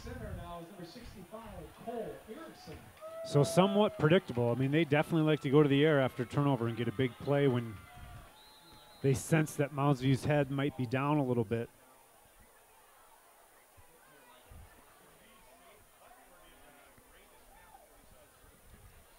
St. Michael back under center. Mounds View sitting in their 3-4. Dressel coming off the edge. There's a pump fake. He's got a man in the corner. It is overthrown. Incomplete pass for St. Michael. Looks like a pass that should go to the back pylon. Instead, he throws it to the front pylon and no one home. So after a 5-yard penalty, the first down play is incomplete. It'll be 2nd and 15 from the 15-yard line. And, you know, looking at the replay, that's a play. If the wide receiver can get on page with the quarterback there, you're going to have one-on-one coverage on the outside. You just got to run to the football, and there's a lot of potential for a big play there. But now we're coming up with our 2nd down at 15. St. Michael now in the shotgun with the trips right. They come with a sweep, almost like a shovel pass to Phillips, who is hit, but he's a big man to take down, hit again, and he's tackled for a short gain. Well defended by the Mustangs as they hold or contain the best they can on the outside on the big body of Phillips. Yeah, Phillips is a great player. He's really showed up tonight. Been a tough stop for Mounds View. And that play, a couple times they've run that, they've been successful. It almost does look like a shovel pass. He's definitely moving forward with momentum when he gets the football. Yes. Big 3rd down, 12 in here. St. Michael under center. Offset I formation in the backfield. Oh, they come with a little zero. He's down on the catch. They come with a wide receiver screen, as you may call it, and he's down as he catches it for no gain. Going to set up a 4th down and long, and I believe here comes the field goal team for St. Michael. This will be a big kick, being they did miss their extra point, so they're only up by 6. This can help make it a 2-possession game. Curious play call there. The first time we've seen anything like that, a wide receiver screen on 3rd and 12. Unless they like the matchup. We did have number 10 Cisneros out there showing great coverage, so I thought Mounds View was also in good shape. Here's the snap. The kick is up. It is no good. The kick is no good. It's wide left. So how about the defense picking up their quarterback there? That is a huge stop. No First harm, no down foul from on the fumble. 10-yard line, and all they do is go backwards. Mounds View actually going to have better field position than when they stepped off the field. That's definitely going to help the junior quarterback, Cole Stenstrom, come out after a turnover like that, keep his head held high, and be ready to go on this next series.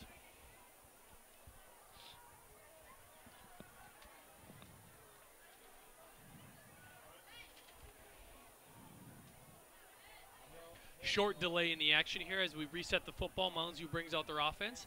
A little update for all our viewers out there. I know there's a lot of them. 8 minutes and 37 seconds left in the 3rd quarter. St. Michael 20, Mounds View 14, with a 1st and 10 for the Mustangs. Mustangs showing their great action in the backfield as they shift the tight end to the other side. A lot of misdirection. Inside handoff looks like to Redmond, but he is hit hard right away. He's going to be tackled for a loss. I think that was actually Sparks. It was Jonas Sparks, number 2. Yep, it looked like they got some penetration, and that is obviously what you cannot have when there's misdirection on the play. And so Sparks tackled for a loss of 2, 2nd and 12, as St. Michael comes out with quite a bit of energy here to start the second half.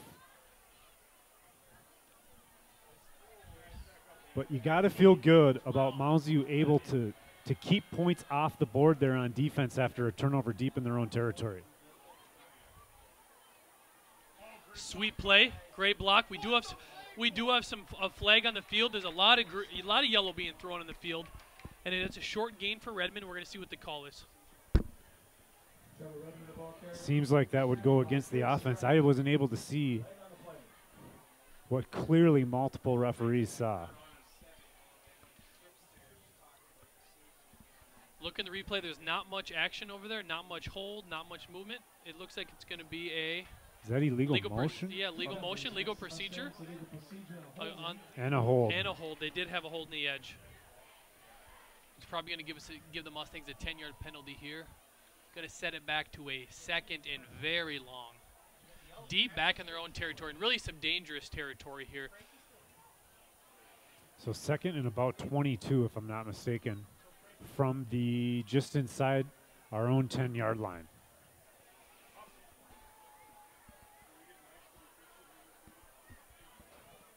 Half the distance to the goal line. Not a lot of play calls in the playbook for a 2nd and 20 inside your own 10-yard line. Probably going to play it safe here and hand it off, especially knowing you've got some sure-handed, sure-footed running backs in the backfield with Sparks and Redmond. Yeah, if they could just get a few of those guys into a little bit of space. They do come with the inside handoff, and Sparks has a little bit of room. 5-7 yards on the carry. Joe Sparks, the ball carrier, tackled by Justin Carlson. So a nice gain there. You see what happens if Mousy is able to not hurt themselves and go backward with penalties and small tackles for loss. They're able to put good plays together and get good drives going. We've just not been able to click here to start this third quarter.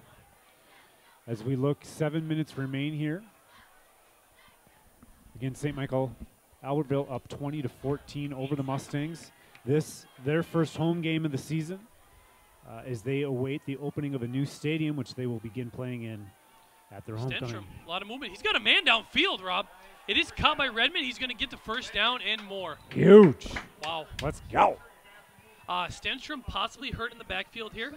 If I see the number, he was hit on the pass. No, but it looks like there's an offensive lineman back there. If I could get the number, I believe we're looking at number 73, Andrew Butcher, 6'2", 225-pound junior lineman. Excuse me, it's Redmond. Trevor Redmond. Well, really nice recovery play there. A nifty little pass to Redmond up the sideline, and he gets a first down. I mean, that was what? They're 20 yards away from that first down. So not sure what the injury is here, but we'll give our trainers the time they need to take good care of our players. Mounds View takes a knee here with the clock stopped at 6:45 here in the third quarter. Lots of clapping from both teams. St. Michael-Albertville showing sportsmanship there. And so it looks to not be serious. It's nice to see him jog out the field on his own will like that. Andrew Boucher, 6'2", 225-pound offensive lineman in his junior year for the Mustangs. So it looks like Wagner was in there already. I'm not quite sure if it's number 66, Grady Sheartz, a junior who's now in along the offensive line. Yes, I believe that is the new substitute coming in. Stenstrom under center, 2 men in the backfield. Once again, a lot of movement in the Mounds View backfield. Oh, we do have a flag on the play. If they're calling a delay a game, they didn't start the clock until I don't know if they start the clock at the correct time after our injury there. That seems. There's definitely some miscommunication going on there. I'm going to go ahead and say that was unfair. Not a fair penalty.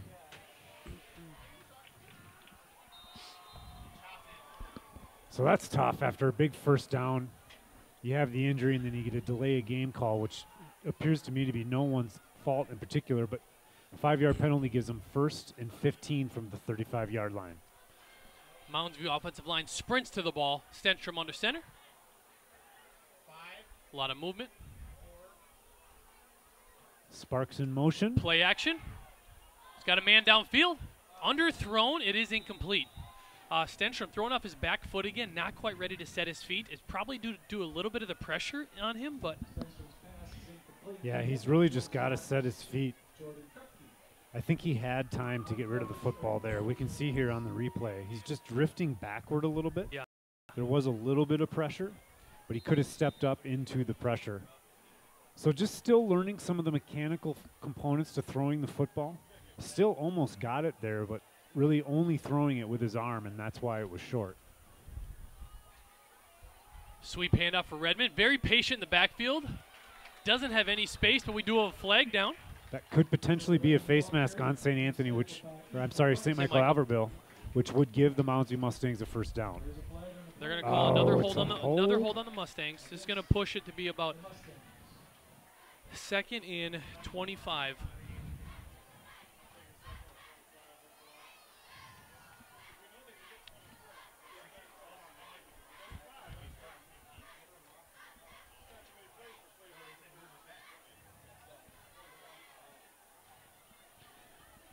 So, some mistakes tonight, things to clean up. Just a bit sloppy with some of the penalties and the holding, and obviously 4 turnovers for the Mustangs. Hard to win a lot of football games when you turn the football over, but there's a lot to be said about a team that does turn it over 4 times and is still definitely in this game, just down 6 with 5 minutes remaining in the third quarter.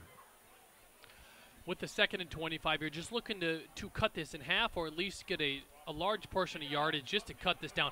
Redmond, a lot of room. He's got to break the tackle. Oh, so much room. So much room. If he was able to break the tackle, I think we're looking at about 70 yards of running room. And I know he saw it, and I know he saw the space, but just pulled down at the end. But I will say a nice gain, as he was able to pull down about 8 yards or more. They're just so close from the kind of explosive team that we know they can be when they're not making some of these smaller mistakes. So even despite those mistakes, they got to be feeling good. The offense feeling good. Absolutely. You know, 3rd week and 1. 14 now. Trips to left, Stenstrom, 3-step drop, looking up the seam, overthrows Redmond. It is incomplete pass, close to intercepted, but it did hit the ground. Good call by the referee up top. So I said earlier in the first half, the world's worst camera work. I think probably this might be worse. I don't know that I ever saw the quarterback or we saw the end of the play there. Okay. Sorry about that. Really do appreciate folks tuning in on YouTube.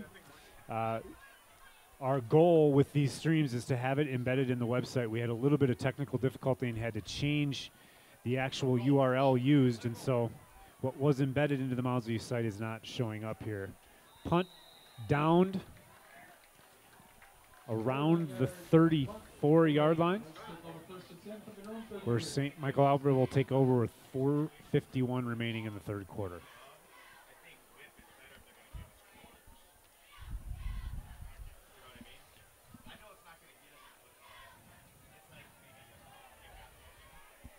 Well, a lot less scoring here to start the third quarter compared to what we saw with all the early action at the beginning of the game. 1st and 10 for the St. Michael Knights as we come out. Mounds set up in their 3-4 with the 2 Dressels at the outside linebackers, and the secondary really sitting within about 8 yards deep. Ready for the first down run, and that it is. Come up, hit Phillips hard at the line. He does fall forward for a 2-yard gain.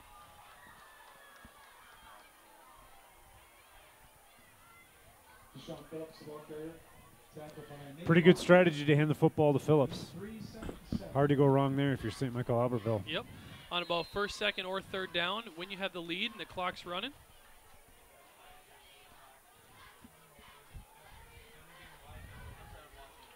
I formation for St. Michael. 2 wide receivers split to the left.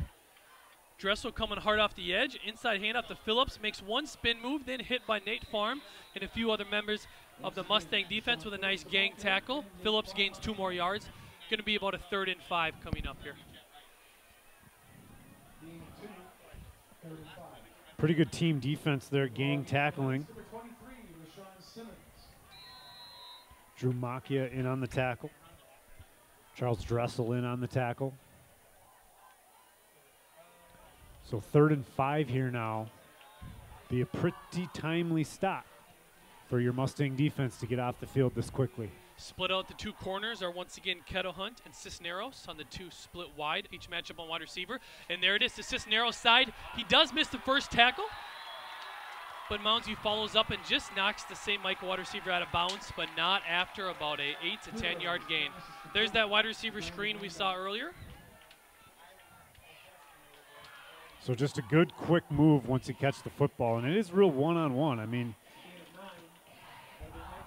There's no one out there blocking for him, so you hope that the defensive player, Cisnero, can just make that tackle and get off the field, but instead it's a first down for St. Michael-Albertville. Mounds View brings an extra corner over to the right side. Inside handoff to Phillips. A lot of room. Breaks one tackle, falls forward, 10-yard gain, and a first down for the Knights. St. Michael gaining a little momentum here on this drive as they cross midfield into Mounds View territory. Tebbett with the tackle.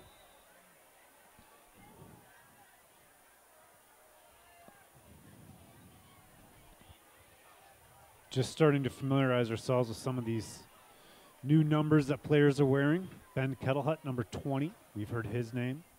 Of course, Rowan Morgan, number 19. He's been mentioned this evening.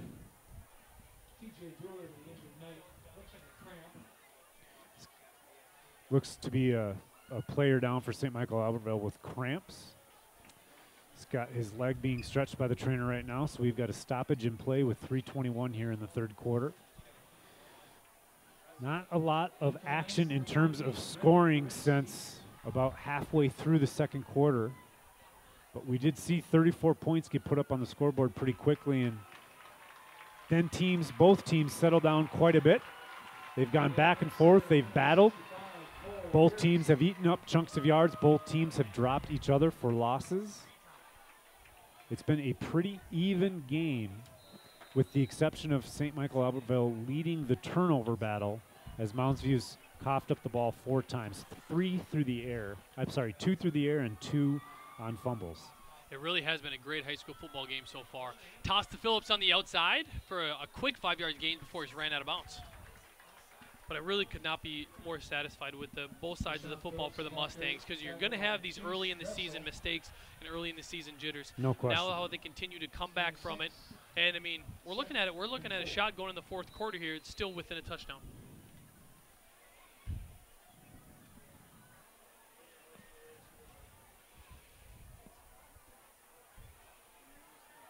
Get a little close-up on the defensive line. Mounds View looks like once again bringing some more inside pressure there. Hit hard in the backfield. Great job. Multiple Mounds View Mustangs in on the tackle. And that again, Rowan Morgan and Dressel in on that tackle for loss.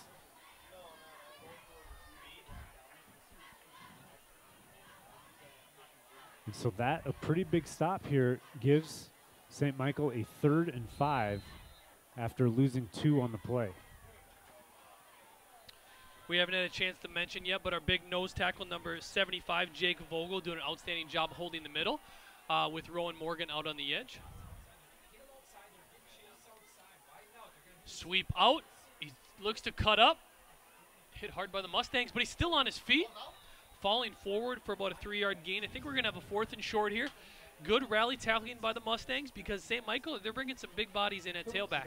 St. Michael, or Mounds View, needs to continue to gang tackle and tackle in groups and carry them all the way to the ground. Phillips showing some pretty impressive balance. Looked like he was going to be stopped well short of the first down. Ends up turning it into a real tough 4-yard gain. And so St. Michael's going to go for it here on 4th and short with 1:48 remaining in the third quarter. Offset I formation for the Knights. Man in motion. They do come with the inside dive, and they're going to get a first down on that. Just a quick hitter. Got hat on hat and fired out. Drove the Mounds View defensive line backward and were able to get that first down. So just a good, tough run.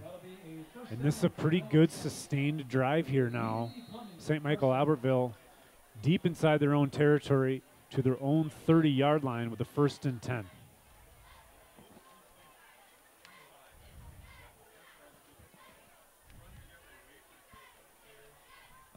Mounds View come with some inside pressure here. 3-step drop. He's looking deep on the post. And there is a flag on the play. Hard to see what they're calling there on Kettlehut, number 20. Looked like he had good coverage. Did not look like he had hands on early. The ball was thrown high. Maybe not a catchable ball, but it does appear as though the referee is explaining to Mounds View why the flag came out. the same play action post to number 10, Rashawn Dillard for the Knights. Once again, not much contact. We'll have to see what they come out here on the call and how much yardage. Did you see it on the replay? Not much contact. And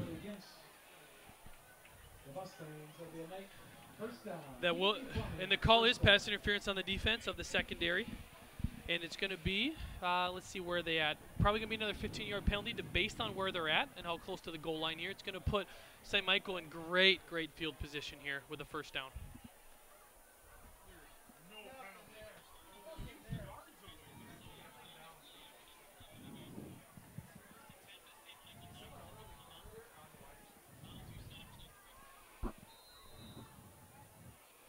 I formation for the Knights.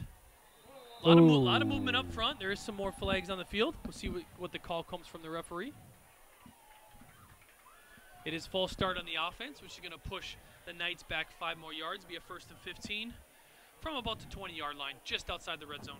I think that's the third time tonight that St. Anthony's cost themselves 5 yards by moving early. And they've done it a couple times this deep into their own territory, too. Some untimely offensive penalties. Yes, St. Michael is also having some of their own early season jitters. As here, they try to run on an extra player.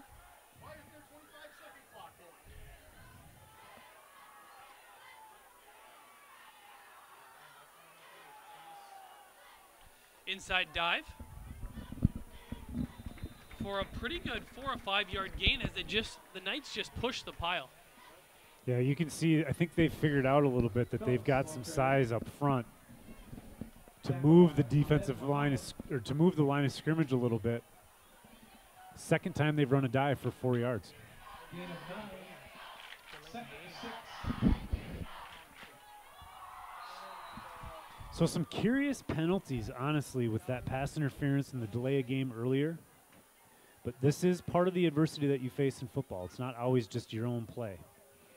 Another inside dive. Hit hard at the line by the Mustangs, and there we go. There's a hard stop. It's going to be a third down and about 6, but they are inside the 10-yard line now.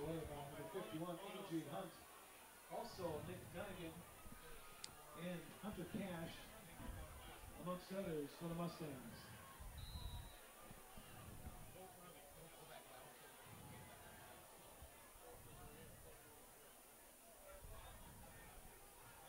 Little bit of a delay as it looks like this is going to be the end of the third quarter, ladies and gentlemen.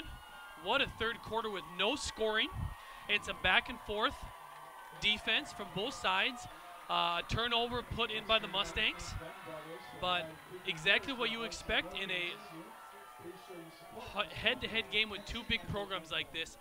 Both coming into the season with some high expectations and a much different outlook than what we saw in the first half when it was touchdown after touchdown and turnover after turnover. We come in here and it is back and forth in the third quarter with no scoring. Both teams holding their own, and I'm really excited to see Coach Moberg, how he came out and got the Mustangs fired up for this third quarter. And this is where the magic happens, fourth quarter. Need a big stop here to start taking over this game. You know, this is where the off-season workouts, the conditioning, the strength and the speed of this team will start to show, especially later on in the season as they get more into conference play. Clearly, this is a pretty strong, tough, fast team that they have here tonight. Nothing different from anyone Mounds is going to play. 6A football, this is what you're going to get. You're going to get really good competition. That's really the way you'd want it. I'm sure that's the way the players want it. They want to be the best. They got to beat the best. And so that's what's going to happen here tonight, down 6 to start the fourth quarter. What can we do with the next 12 minutes that puts this Mustang team on top?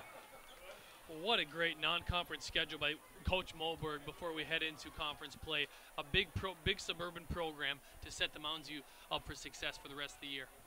Here's St. Michael, I formation. Here come with the handoff to Phillips, off tackle, hit hard Good at the line. Tackle. We're going to have fourth down coming up here. I mean, you drop Phillips for loss. That's saying something.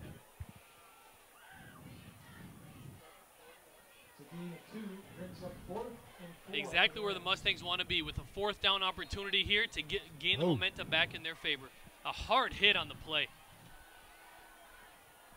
And that is number 52, Ahmed Muhammad, who's flying in there with the hit. All right, here we go. 4th and 4 from the 9-yard line. One of the biggest plays of the game right up here. Mounds up tight on the defensive line, coming hard. It's going to be outside sweep. They got to keep contained. He is hit. There is some flag on the play, too. He's going to be short, but depends on what the flag is. What is that flag? You'd think it's got to be on offense.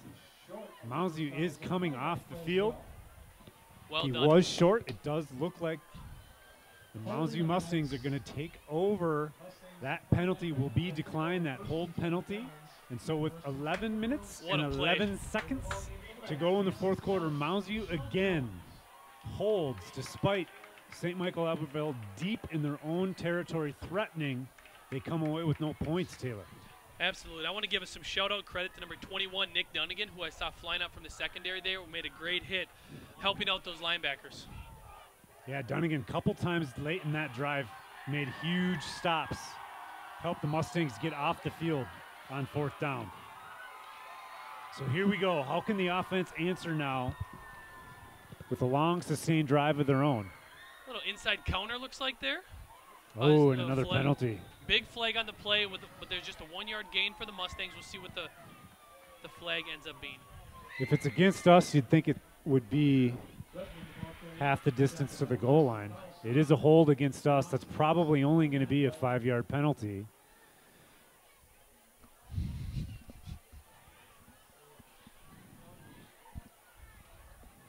Tough to see a lot of bodies in there. Tough to see where it came from. All right, we're going to look at it. You're replaying 1st down.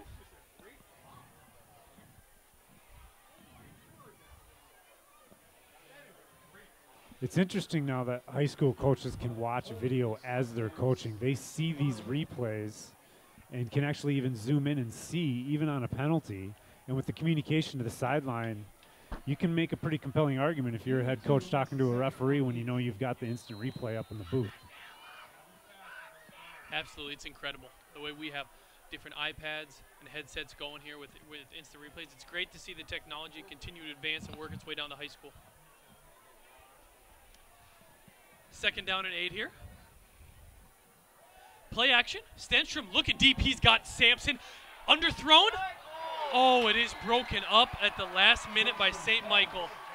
Sampson had 2 steps on his defender. Ball was put up in the air, underthrown a little bit. We'll have to take a look at the replay here. Sampson would have to make a great play to pull that down. He really was going to have to rise up and make the play on his own. But he had a chance at it. He really did. I mean, you saw there Stenstrom was able to get his full weight into the throw.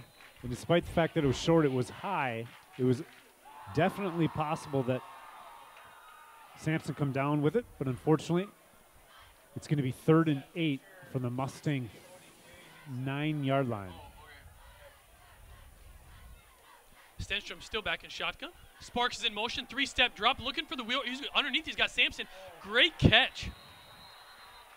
And that's going to be a 1st down. Great throw and catch there. We kind of had a little, almost could I call it a stick route, a little inside curl. Great route. And Sampson showed his hands on that one. That was a bullet. He's such a big target. Watching him reminds me of what Cousins said of Rudolph earlier in the paper. It's like throwing at a mattress. He's just a huge target across the field. So that a great throwing catch and a huge 1st down conversion for the Mustangs.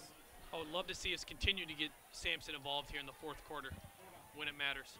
Some movement on the offensive line for the Mustangs, or some shifting, I should say. Stenstrom rolling out. A lot of great coverage. He's going to tuck it himself, try to pick up a couple yards. He's forced out of bounds for about a 2-yard gain. So a smart play there. Don't force it. You're in your own territory. You get a small, short gain, but you've got 2 more plays to get the 1st down. I like that. I like seeing him make the mature decision there. Yeah, covered. Everyone was well covered. They had receivers at all levels, well defended by the Knights. Stenstrom makes the great decision, tuck it and run. But Mounds not afraid to throw deep in their own territory, down 6. Stenstrom really opening up here. Looks underneath. He's got a man. He's got Sparks. Makes a couple moves. take it down. I'm going to give him a 9-yard gain on there. They're going to mark him close to the first down, which is great to see, almost to the point of a measure. 3rd and short. Bring up 3rd and 1. Tackled by Judd Chia. Theo Hasselton also in on the play.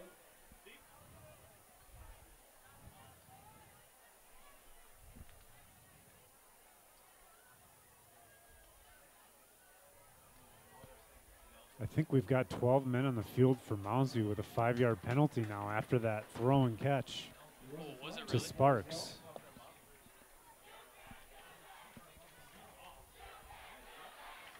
On that play, we had 12 men in the field. Very disappointing penalty there. Yeah, But time to reset. Sounds like they broke the huddle with 12, so.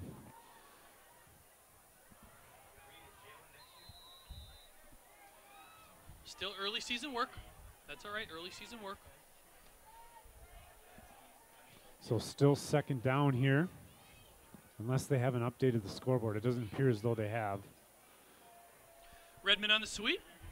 Another flag in the backfield, possible for another hold based on where the flag landed. But it's going to be a tackle for a loss. They may decline the penalty anyway. Tackled by Justin Carlson. There is a flag on the play. It's the Mustangs.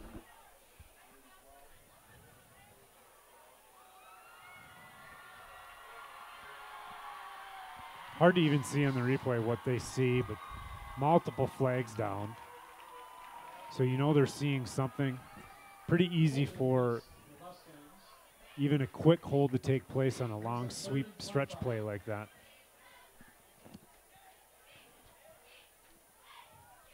Well, penalties and turnovers have been the name of the game so far. See these last 9.5 minutes, if the Mustangs can continue to push through this adversity. So just like that, we're all the way back right to our 10-yard line. 2nd and 25. 3-step drop, looking for a screen. No, they're looking for Sampson. He rises up, hit hard, tipped and intercepted by the Knights. A lot of contact on Sampson, but otherwise well defended by the safety that came over. You know, it's the equivalent of a punt. He definitely threw it up into double coverage. Really no business throwing it, to be honest with you, but you do give Sampson, a big, tall target, an opportunity to make a play, and he did get his hand on the ball. I mean, it wasn't just a clean interception. It was tipped, but nonetheless, St. Michael's going to take over, and that is going to be the 5th turnover for the Mustangs tonight.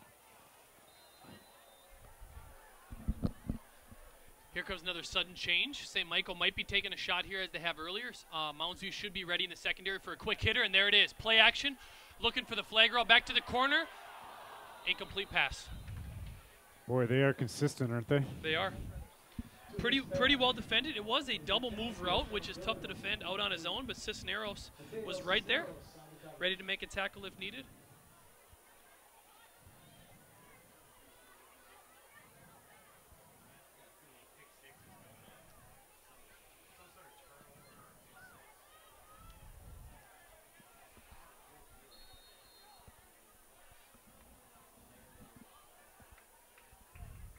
Second. Should be a 2nd down coming up and long here. Moundsview setting their 3-4. Outside backers coming off the edge. Inside handoff to Phillips. Hit once about the line, falls forward, but a 1-yard gain.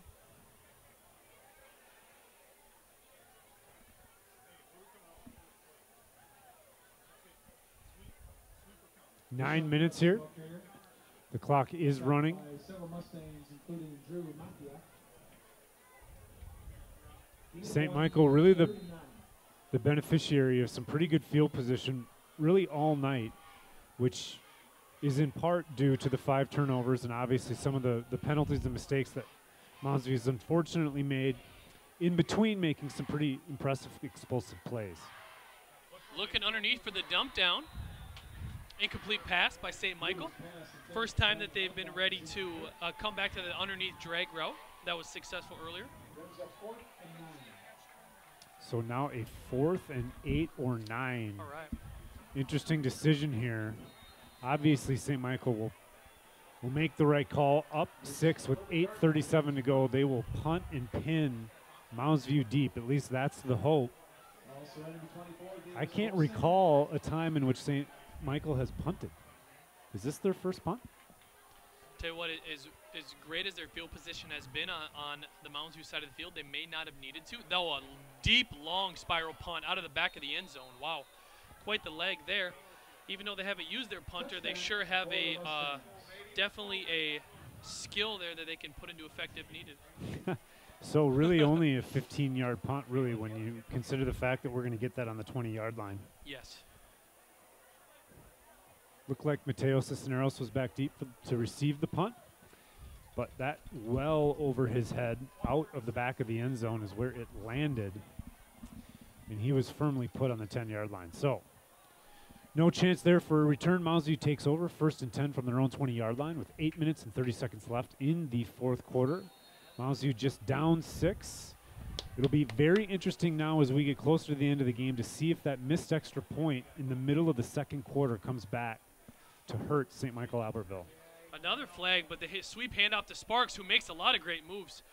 Very shifty inside. He's going to get almost 5 yards. The same referee back there continues to throw another one in the backfield. We'll see what it is. Jonas Sparks, the ball carrier, tackled by Hasselton.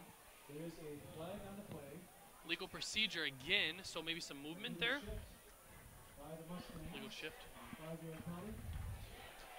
Penalties, penalties, penalties. It's really, now's the time you've got to clean it up, and it might mean that you got to call a little less motion, given the way it's going and the fact that it really puts us in a hole. Because when we've not put ourselves in a hole, they've been able to string together quite a few explosive plays.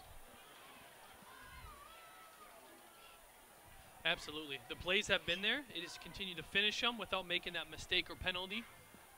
Counter handoff there. It looks like to Redmond. He's going to get about 3 yards that he's hit. A little bit of space there, but St. Michael tackling pretty well tonight on the first or second hit. Trevor Redmond, the ball carrier, tackled by Matt Winans. Do you remember last year, did they have the play clock in the end zone like that? The ball game for the Mustangs, number 8, I think that's, oh, Mounds View doesn't have that? Okay, I don't think so. Yeah, so the quarterbacks have the benefit of seeing the play clock tick down, especially now as you get deeper into the fourth quarter, to be able to use that if you're running out the clock. Pretty nice thing. Motions to it, trips left. We got a lot of guys underneath. Come inside. Great catch.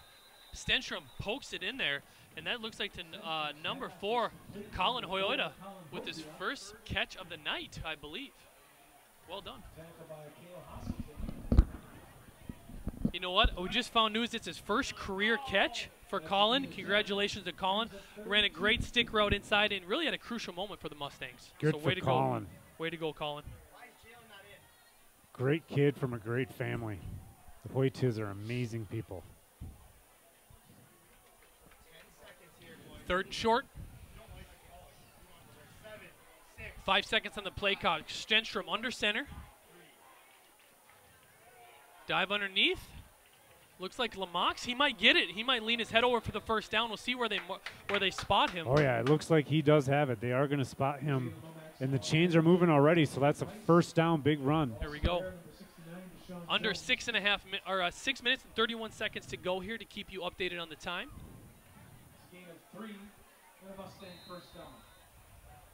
Clock is ticking. Just under 6:30 here to go in the game.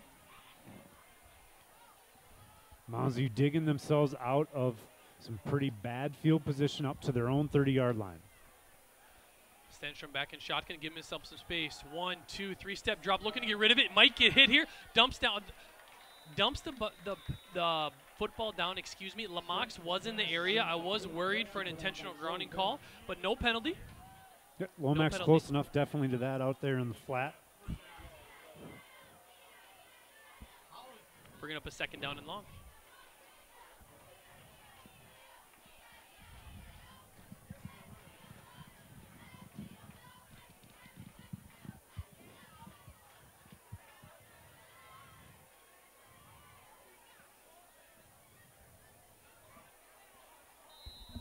Here we go. Play clock started here. Mounds View slowly making a few late substitutions here, keeping their eye on the play clock. We just have noticed Stenstrom's helmet did come off, so we do have a sub coming here at quarterback. Rosendahl for one play until Cole can get back in. He does trip and fall on the snap. Not the most ideal substitution there for the Mustangs, but sometimes that happens. Equipment malfunction. Cole Stenstrom did it to come out, but should be working his way back in now. Yeah, it looks like he just tripped over one of his own lineman's foot. Yeah, the pulling guard. So a little bit of penetration, the guard pulling just trips up the quarterback. So unfortunately, 3rd down and 18 for the Mustangs. Stenstrom back in, 5 wide receivers wide, looking underneath, got Redmond on the dump, and he's got room to the 40, 45, to the 50, spin move, knocked out of bounds, and he got the first down. I guess the trip doesn't really matter. We're back for the first down across midfield. 5.5 minutes to go, and it's only a 6-point game, ladies and gentlemen. Stay in your seat. That was huge. 3rd and 18 conversion with 5 minutes to go in the quarter. That is cold-blooded.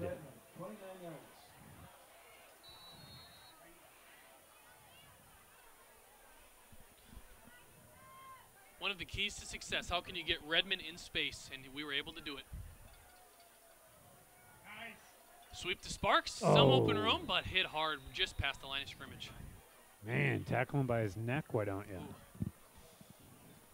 you? Yes, first football game of the season. All these young boys will be waking up tomorrow morning pretty sore. I'm sure Coach Molberg will get them up ready to stretch and maybe lift to get that soreness out, but especially the first game of the year. Yeah, almost a horse collar tackle the way he grabbed him around, high up around the shoulder pads.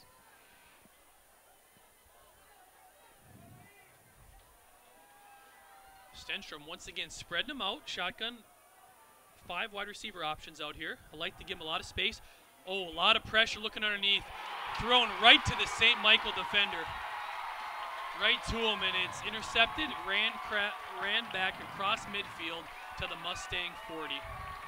4 minutes and 34 seconds to go. Well, we've been here before, and the defense has picked up Stenstrom before. So with 4 minutes and 34 seconds remaining, certainly not a death knell by any sense, but a huge turnover here, the 6th of the game for the Mustangs. This now will give St. Michael an opportunity to really bleed quite a bit of clock. Mounds View, obviously, all 3 timeouts remaining, but they're going to run the football here, and they've got a pretty good running back to run out and grind out the clock. And there he is, hit hard on tackled in the backfield on first down. That is Phillips, who they're going to use to run out the clock. So it's going to be a 2nd down and long coming up. So Tebbett with a tackle for loss there.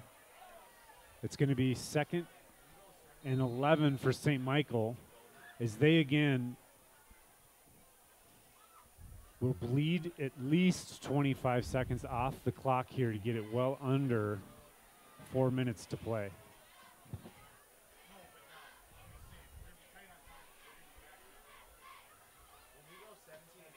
Play action, a lot of pressure from the Mustangs. Knight's got a man downfield. It is complete. I believe they're going to count him inbounds, and they are. It's going to be a 1st down for the St. Michael Knights. Surprised that they go to the air there on 2nd down, but obviously a good call when it's successful. And so that's going to be a big 1st down, and that was not an easy throw. Falling backward and to the side, he jump throws and makes the connection along the sideline. The receiver steps out of bounds after making the catch, and with 3:38 remaining in the quarter in the game, St. Michael-Albertville's got a 1st down. Pitch to the right. Pushed out of bounds by the Mustangs for really no gain there. Well defended, held the edge. This entire 2nd half has been played on this side of the field. It really has. It really has.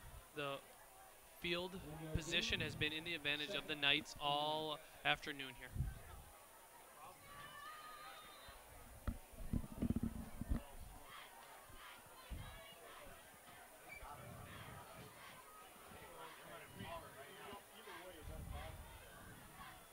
Knights under center.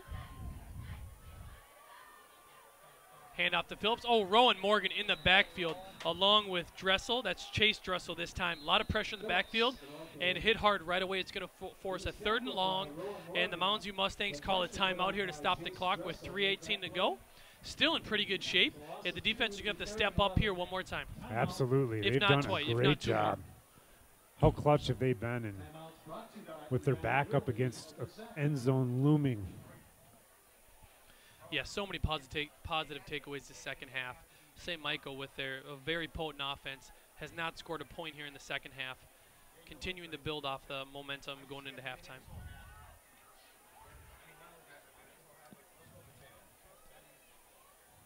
So next week we will be at Mounds View High School for our first, what used to be the Suburban East Conference game. Yes. Right now we're playing in districts, but Cretin-Durham Hall coming to Mounds View. They played a great game last year, did Mounds View and Cretin-Durham Hall at the University of St. Thomas.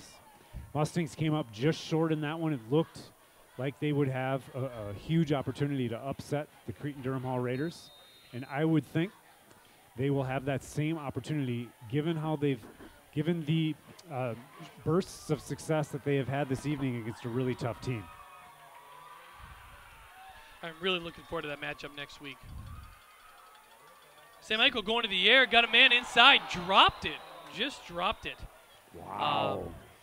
That's huge now, 4th and 11, and we don't have to use a timeout because the clock stops at 3:14. Absolutely. Absolutely. So it's about a 46-yard field goal from here. Yeah, I see St. Michael sideline gathering a team here. I don't know if they're going to try to pooch punt to put Mounds View back inside the 10-yard line, or if they're going to give this a shot at a field goal here. We're about to see. Yeah, I mean, they booted the last punt well outside the end zone. So let's see if there's a little bit touch here, because it does appear as though they're going to punt. And we do have Cisneros. There's a little pooch There kick you go. straight That's up. a much Gotta better be punt. Mounds View's got to be aware.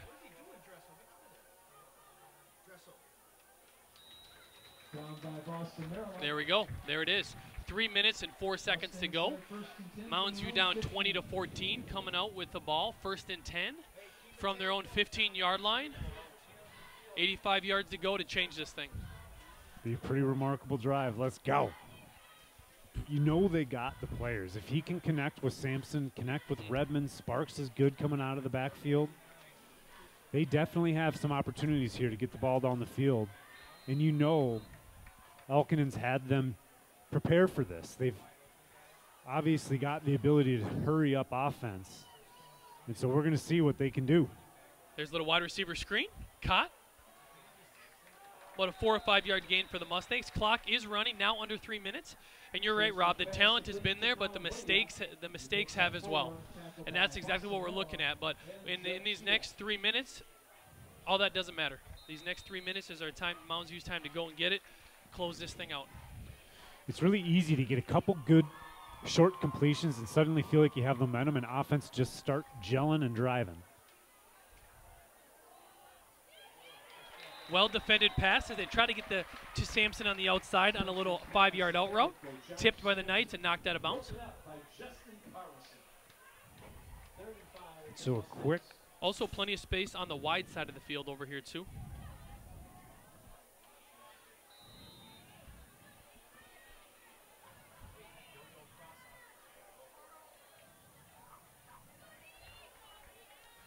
Here come the Mustangs. Stenstrom spreading him back out. Trips to his right in shotgun. 3-step drop. Looking underneath. Got Redmond a little space. Hit right away and hit hard. But all that doesn't matter because it was caught for a short gain. It's going to be about a 4th and 1. We'll see if Moberg's going to maybe using a timeout here. I see him looking at the ref. But Mounds View's definitely going to have to go for it. 4th and 1. Here we go, Rob. 2 minutes to go in counting. Huge play after a huge hit on Redmond. It's pretty remarkable he held on to the football. Absolutely. And because he did, Mounds View is set up in a good position here with 2 yards to go. They're bringing in Lamox in the backfield. We'll see if they're going to go with the dive. Oh, he did move in. I'll pitch to the outside. There is a penalty. First down. We'll see what the flag is. Same line judge, same referee in the back throwing his flag again. Did it look like an illegal procedure? Do we have some movement on the line? I believe Lamox moved in the backfield. I believe he moved right here. And then he reset his feet, but it almost looked like he was going to motion. But then when he tried to get reset,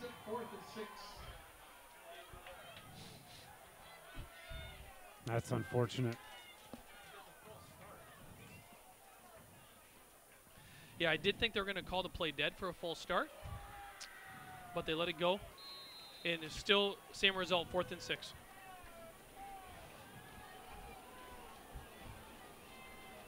Shotgun. Stenstrom has had success back here. We do have Sampson out along with 3 or 4 other wide receivers. 3 steps. Now he's got some good time looking underneath. Caught.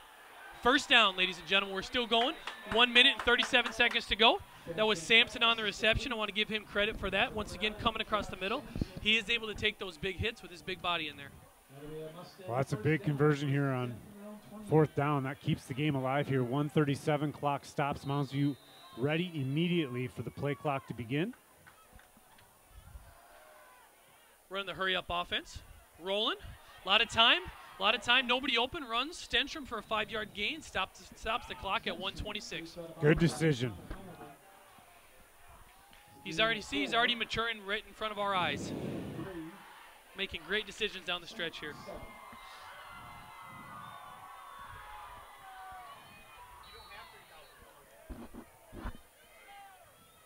So 1:26 now.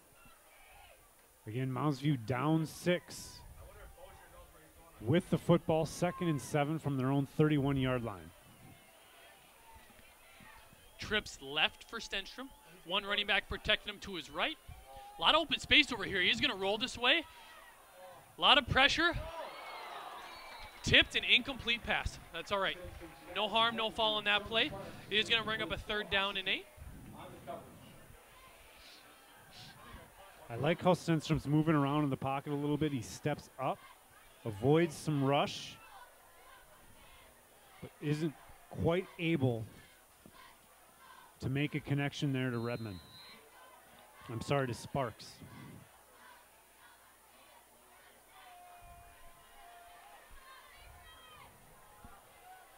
Coming back out in shotgun here, 3rd and 8.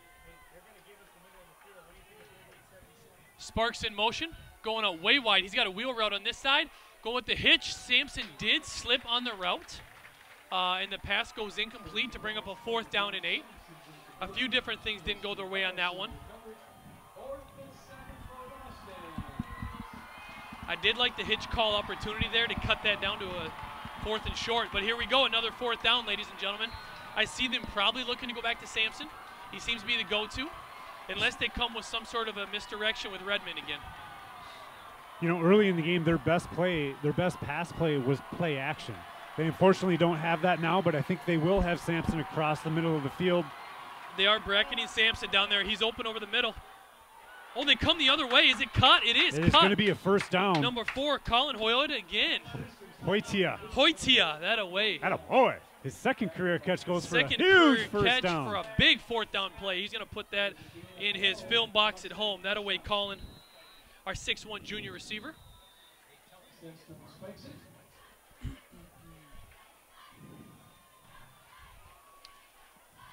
Looks like we do have a possible timeout or a quick delay here.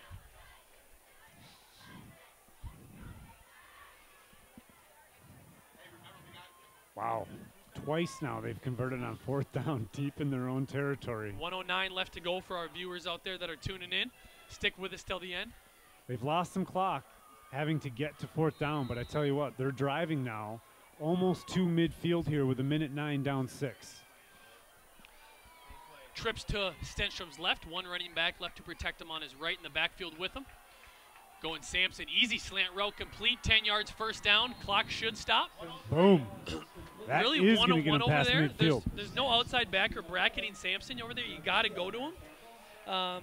We'll see what they show next. But so good pre-snap read. Yeah, that outside linebacker came in on a blitz, and it's just wide open. Tons of grass there. Stenstrom found him. who come with a spike there on first down with 1:01 on the clock. Now, with the speed that we have, once you get past the 50, you could expect at any moment they'd be able to strike to the end zone, especially with someone like Redmond we saw earlier. Just a perfect throw over the shoulder as he streaked down the right sideline for a touchdown into this very end zone. So big plays, opportunity, big plays are out there. We've seen them tonight as Mounds View breaks the huddle with 1 minute, 1 second to go in the game, down 6. Here we go, Stenstrom in shotgun. Here we go, dumped underneath, caught again. It looks like we have Redmond in there, number 23. Clock is going to keep going unless we get a timeout. It is timeout for the Mounds View Mustangs. So 1 timeout now remaining. This will be about a 3rd and 5. Redmond for 7 yards. Tackle by House and Joey Bennett. Make it 6 yards. 3rd and 4. Timeout. Mustangs. All timeouts brought to you by. We got a win. So 3rd and a long 4. 52 seconds remaining. 1 timeout left for the Mustangs. Really a great drive here, having converted 2 huge 4th downs through the air. Stenstrom now, at least 3 straight completions, has gotten Mounds View all the way down to their own 41-yard line, with still what is quite a bit of clock when you consider the fact that it is going to stop every time Mounds View converts for a 1st down. They could even run the football with just the 1 timeout, but it's going to be critical here that they convert. They've got 2 plays to do it. It's obvious 4th down situation. So very interesting to see what Coach Alkinen comes out here with his play call. Even with the formation, we're deep into the game now. They've seen what St. Michael-Albertville has on defense versus any of their formations. Shotgun, a lot of routes. Underneath, he's got Sparks. To the 40, to 35, to 30. Gets 1 block to the 20. Spin move. Yeah, baby. Into the 16. Yeah, Great baby. play. Great play. 44 seconds left. The clock is going to stop with that Sparks 1st down. Just tons of green in front of Sparks when he catches the football. A great play call, a great route. And Sparks makes a move and gets upfield. They're going to spike the football here. Oh, they're ready to go very quickly. They got set up. Clock is running. Here comes the snap. Check that. They're in They gun. have a They're play not ready going to to spike go. it. Oh, there he is. They got Sampson on the stick. There it is. Close to the 1st down. They're going to have to line back up quickly. The ref should blow it just to reset the chains. He should. 32 seconds left. They're going to stop the clock here, reset the chains for sure, yes. Now, did they get the 1st? Because then they can spike. If not, they need to be careful of what down it is. It's a 1st down, so Okay. the clock is stopped. There is no need for chains because they are inside the 10-yard line. 32 seconds to go for our viewers, and clock is now running. Wow. Rolling to his left. Stenstrom stops, throws to the corner. Overthrows his receiver, incomplete. Holy cow. 22 seconds to go. Here we go. What Mustang a great fans. game.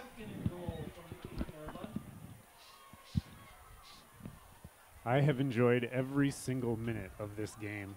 It The has been fact fantastic. We are knocking on the door, folks, with 22 seconds left, down 6. Neither team has scored here in the 2nd half, and Mounds View has come all the way downfield, a 90-plus yard drive.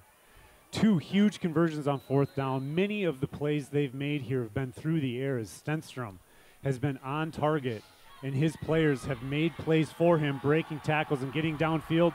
Excellent clock management, excellent play calling has put us in this position. Timeout St. Michael. They're going to take a look. They're going to think about it.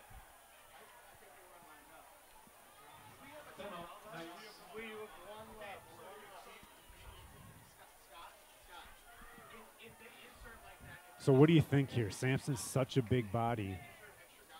1 timeout left? Yep. Is that correct? Okay. Yeah, you have opportunities for fades to him.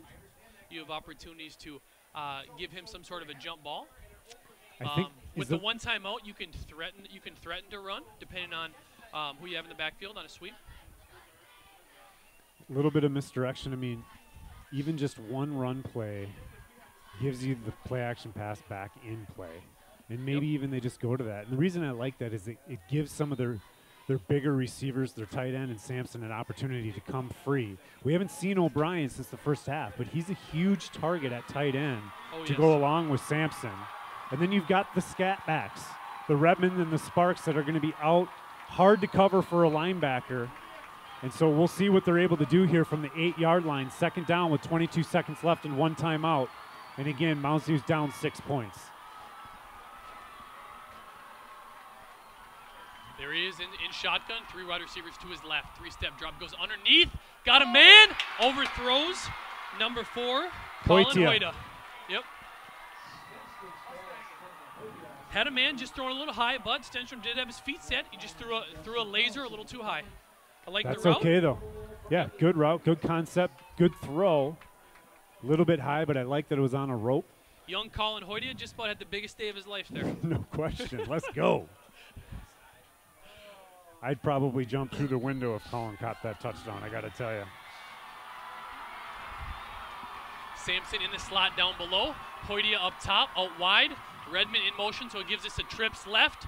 And we do have a flag on the field as Stenstrom snaps it. It will stop the clock with 15 seconds. We'll see what the call is.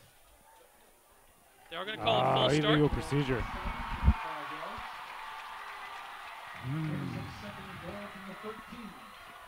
Well, it does buy you a little bit of space to maneuver down here. It does. Yeah. For some of those underneath drag routes we've been showing to Redmond.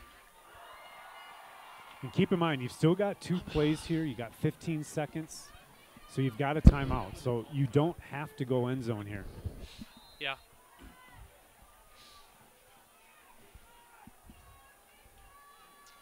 Yeah, looking at the replay, I'd like to re-see where that penalty came from, if a receiver wasn't on the line or if they had Redmond in motion, but that's all right. Time to focus on the next play. Similar formation down here, trips to the left. Stenstrom in shotgun. 1, 2, 3-step drop, puts it up. It is thrown short.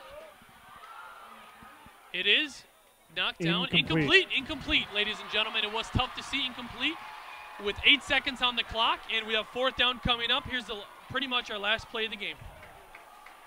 So from the 13-yard line, you can run a normal pass play with a normal pass concept. You probably want to throw somewhat of a fade to one of your taller players, but let's not just settle for a jump ball. I agree. I like some of the crossing routes we've been putting in there. If Stenstrom can hit those pockets. 13-yard line. 13 yards is a pretty deep dig, but if Stenstrom can hit, he's been shown to hit those pockets. I tell you what. Timeout Mustangs. The reason we get a touchdown is going to come down to the protection that Stenstrom gets from the offensive line. This is going to be critical that they are able to withstand whatever pressure Michael-Albertville brings. They have been blitzing. I'm not sure, given the fact that Stenstrom has been able to find receivers when the outside backer has come on a blitz, that they would risk it now. But you also don't want to give them tons of time to pick the defense apart.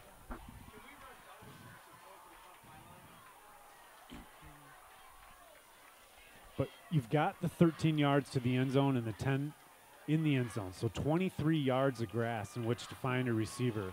I like the idea of trying to go to the back pylon on a fade or a corner route, especially to a kid like Sampson. If you can get trips to one side and lock him up one-on-one on an island, I like that matchup against any of the defensive players for the Knights. Absolutely. You can use this wide side of the field over here or try to isolate him on the short side of the field as well. Everything's on the table right now. Coach Moberg, everything's on the table. Looks like we do have Colin down below. We do have Sampson up top. Timeout Knights now. So, smart play. Obviously, to see what the formation is, call a timeout, make sure you've got your best defense and really your best matchups given who is out wide. Be interesting to see if Mosby comes out in that same formation now. They could certainly come out in a formation and run some motion. Yes. But we have had some unfortunate game of chess now. Penalties that have come from some of the motion and some of the antsiness of our offense to get off the ball. So don't want to see that here. 4th and 13, 8 seconds left on the clock. Mounds View down 6. It does not get better or closer than this. Let's go. Here it is. Time to shine, everybody. Time for the big players to come out. Tons of excitement up here in the press box, down there in the stands, and certainly on the field. Crowd is on their feet on both sides. Stenstrom, three-step drop. No one else in the backfield. Goes underneath. Pass is thrown. It is intercepted. There's a penalty. We have a flag on the field. We have a flag on the field. There was contact with the quarterback in the backfield. That's all I saw. We have to wait to see what the call is. So there's 2.6 seconds left. Obviously, a game can't end on a defensive penalty, but this does appear as though it's going to be a penalty against St. Michael-Albertville. Yes, roughing the passer we have. Roughing the passer, which is going to give the Mustangs a first down, half the distance to the goal line. They're on the 13. They're going to have a first down with 1 play remaining with 2 seconds to go from about the 7-yard line.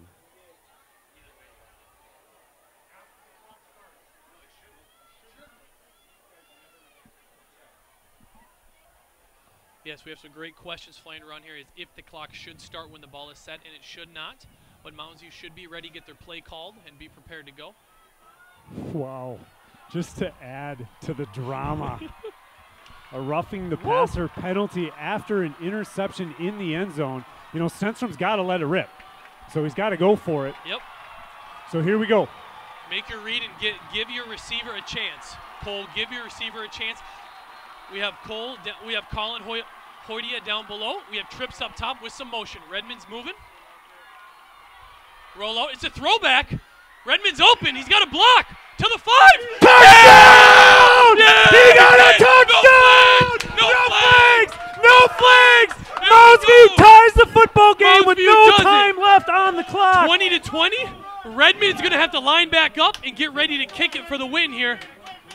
This is The screen call unbelievable. underneath. An unbelievable play call. The pass short of the goal line to Redmond. His second touchdown of the game. He finds pay dirt from 6 yards out to tie the football game. And as Taylor just said, the same player that scored the touchdown now lines up Time to get for locked the in, winning Redmond. extra Time to point. get locked in. And they are going to Timeout, ice the St. Michael. kicker as Time to they ice are him. wont to do. Well, he probably wants a chance to catch his breath a little bit. So Yeah, not a bad deal for Redmond. Are you kidding me? What an unbelievable game. The amount of pride this team will take off this field. Just having tied the football game. Mustang football at its finest. Hey, Redmond willed that, though. He willed it, man. It's a pretty special team to have 6 turnovers and have an opportunity here with 1 kick to win the game I am on stunned. the road I am stunned right now. against a solid football program. Let's go! line up and hold your blocks, Mustangs. Here we go.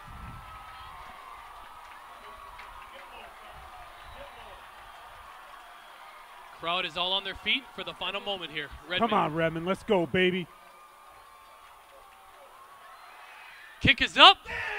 There it is! Kick is good. Wait for the call. It's official. Let's Yes, go. baby! There it is. Woo! Redmond and the Mustangs storm the field. Week 1 They on the are road. celebrating A season to remember. in Moundsview. Let's go!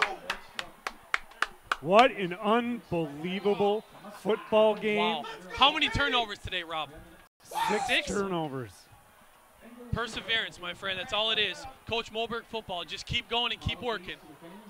Just unbelievable amount of adversity to come back, to keep coming back, to keep coming with their head held high. Knowing what I know about Coach Moberg is just such a component of who he is as a human being and as a person. The things that he likes to teach were on display tonight. This is men building men for others. This is picking each other up. This is building from adversity. This is a significant Moundsview victory and probably the most important victory of young Coach Moberg's early head coaching career. Absolutely. Could not be more proud of the Moundsview football team coming in today and battling all the way to the end. Setting the tone for the rest of the season. That's all you can say. We're going to go high-five some coaches and some players. We will see you tomorrow night live from Mounds High School as the Mustangs 1-0 on the young season take on the Cretin-Durham Hall Raiders. Thanks so much for joining us tonight. For Taylor Swanson, I'm Rob Reitz. Have a wonderful Have a great night. evening.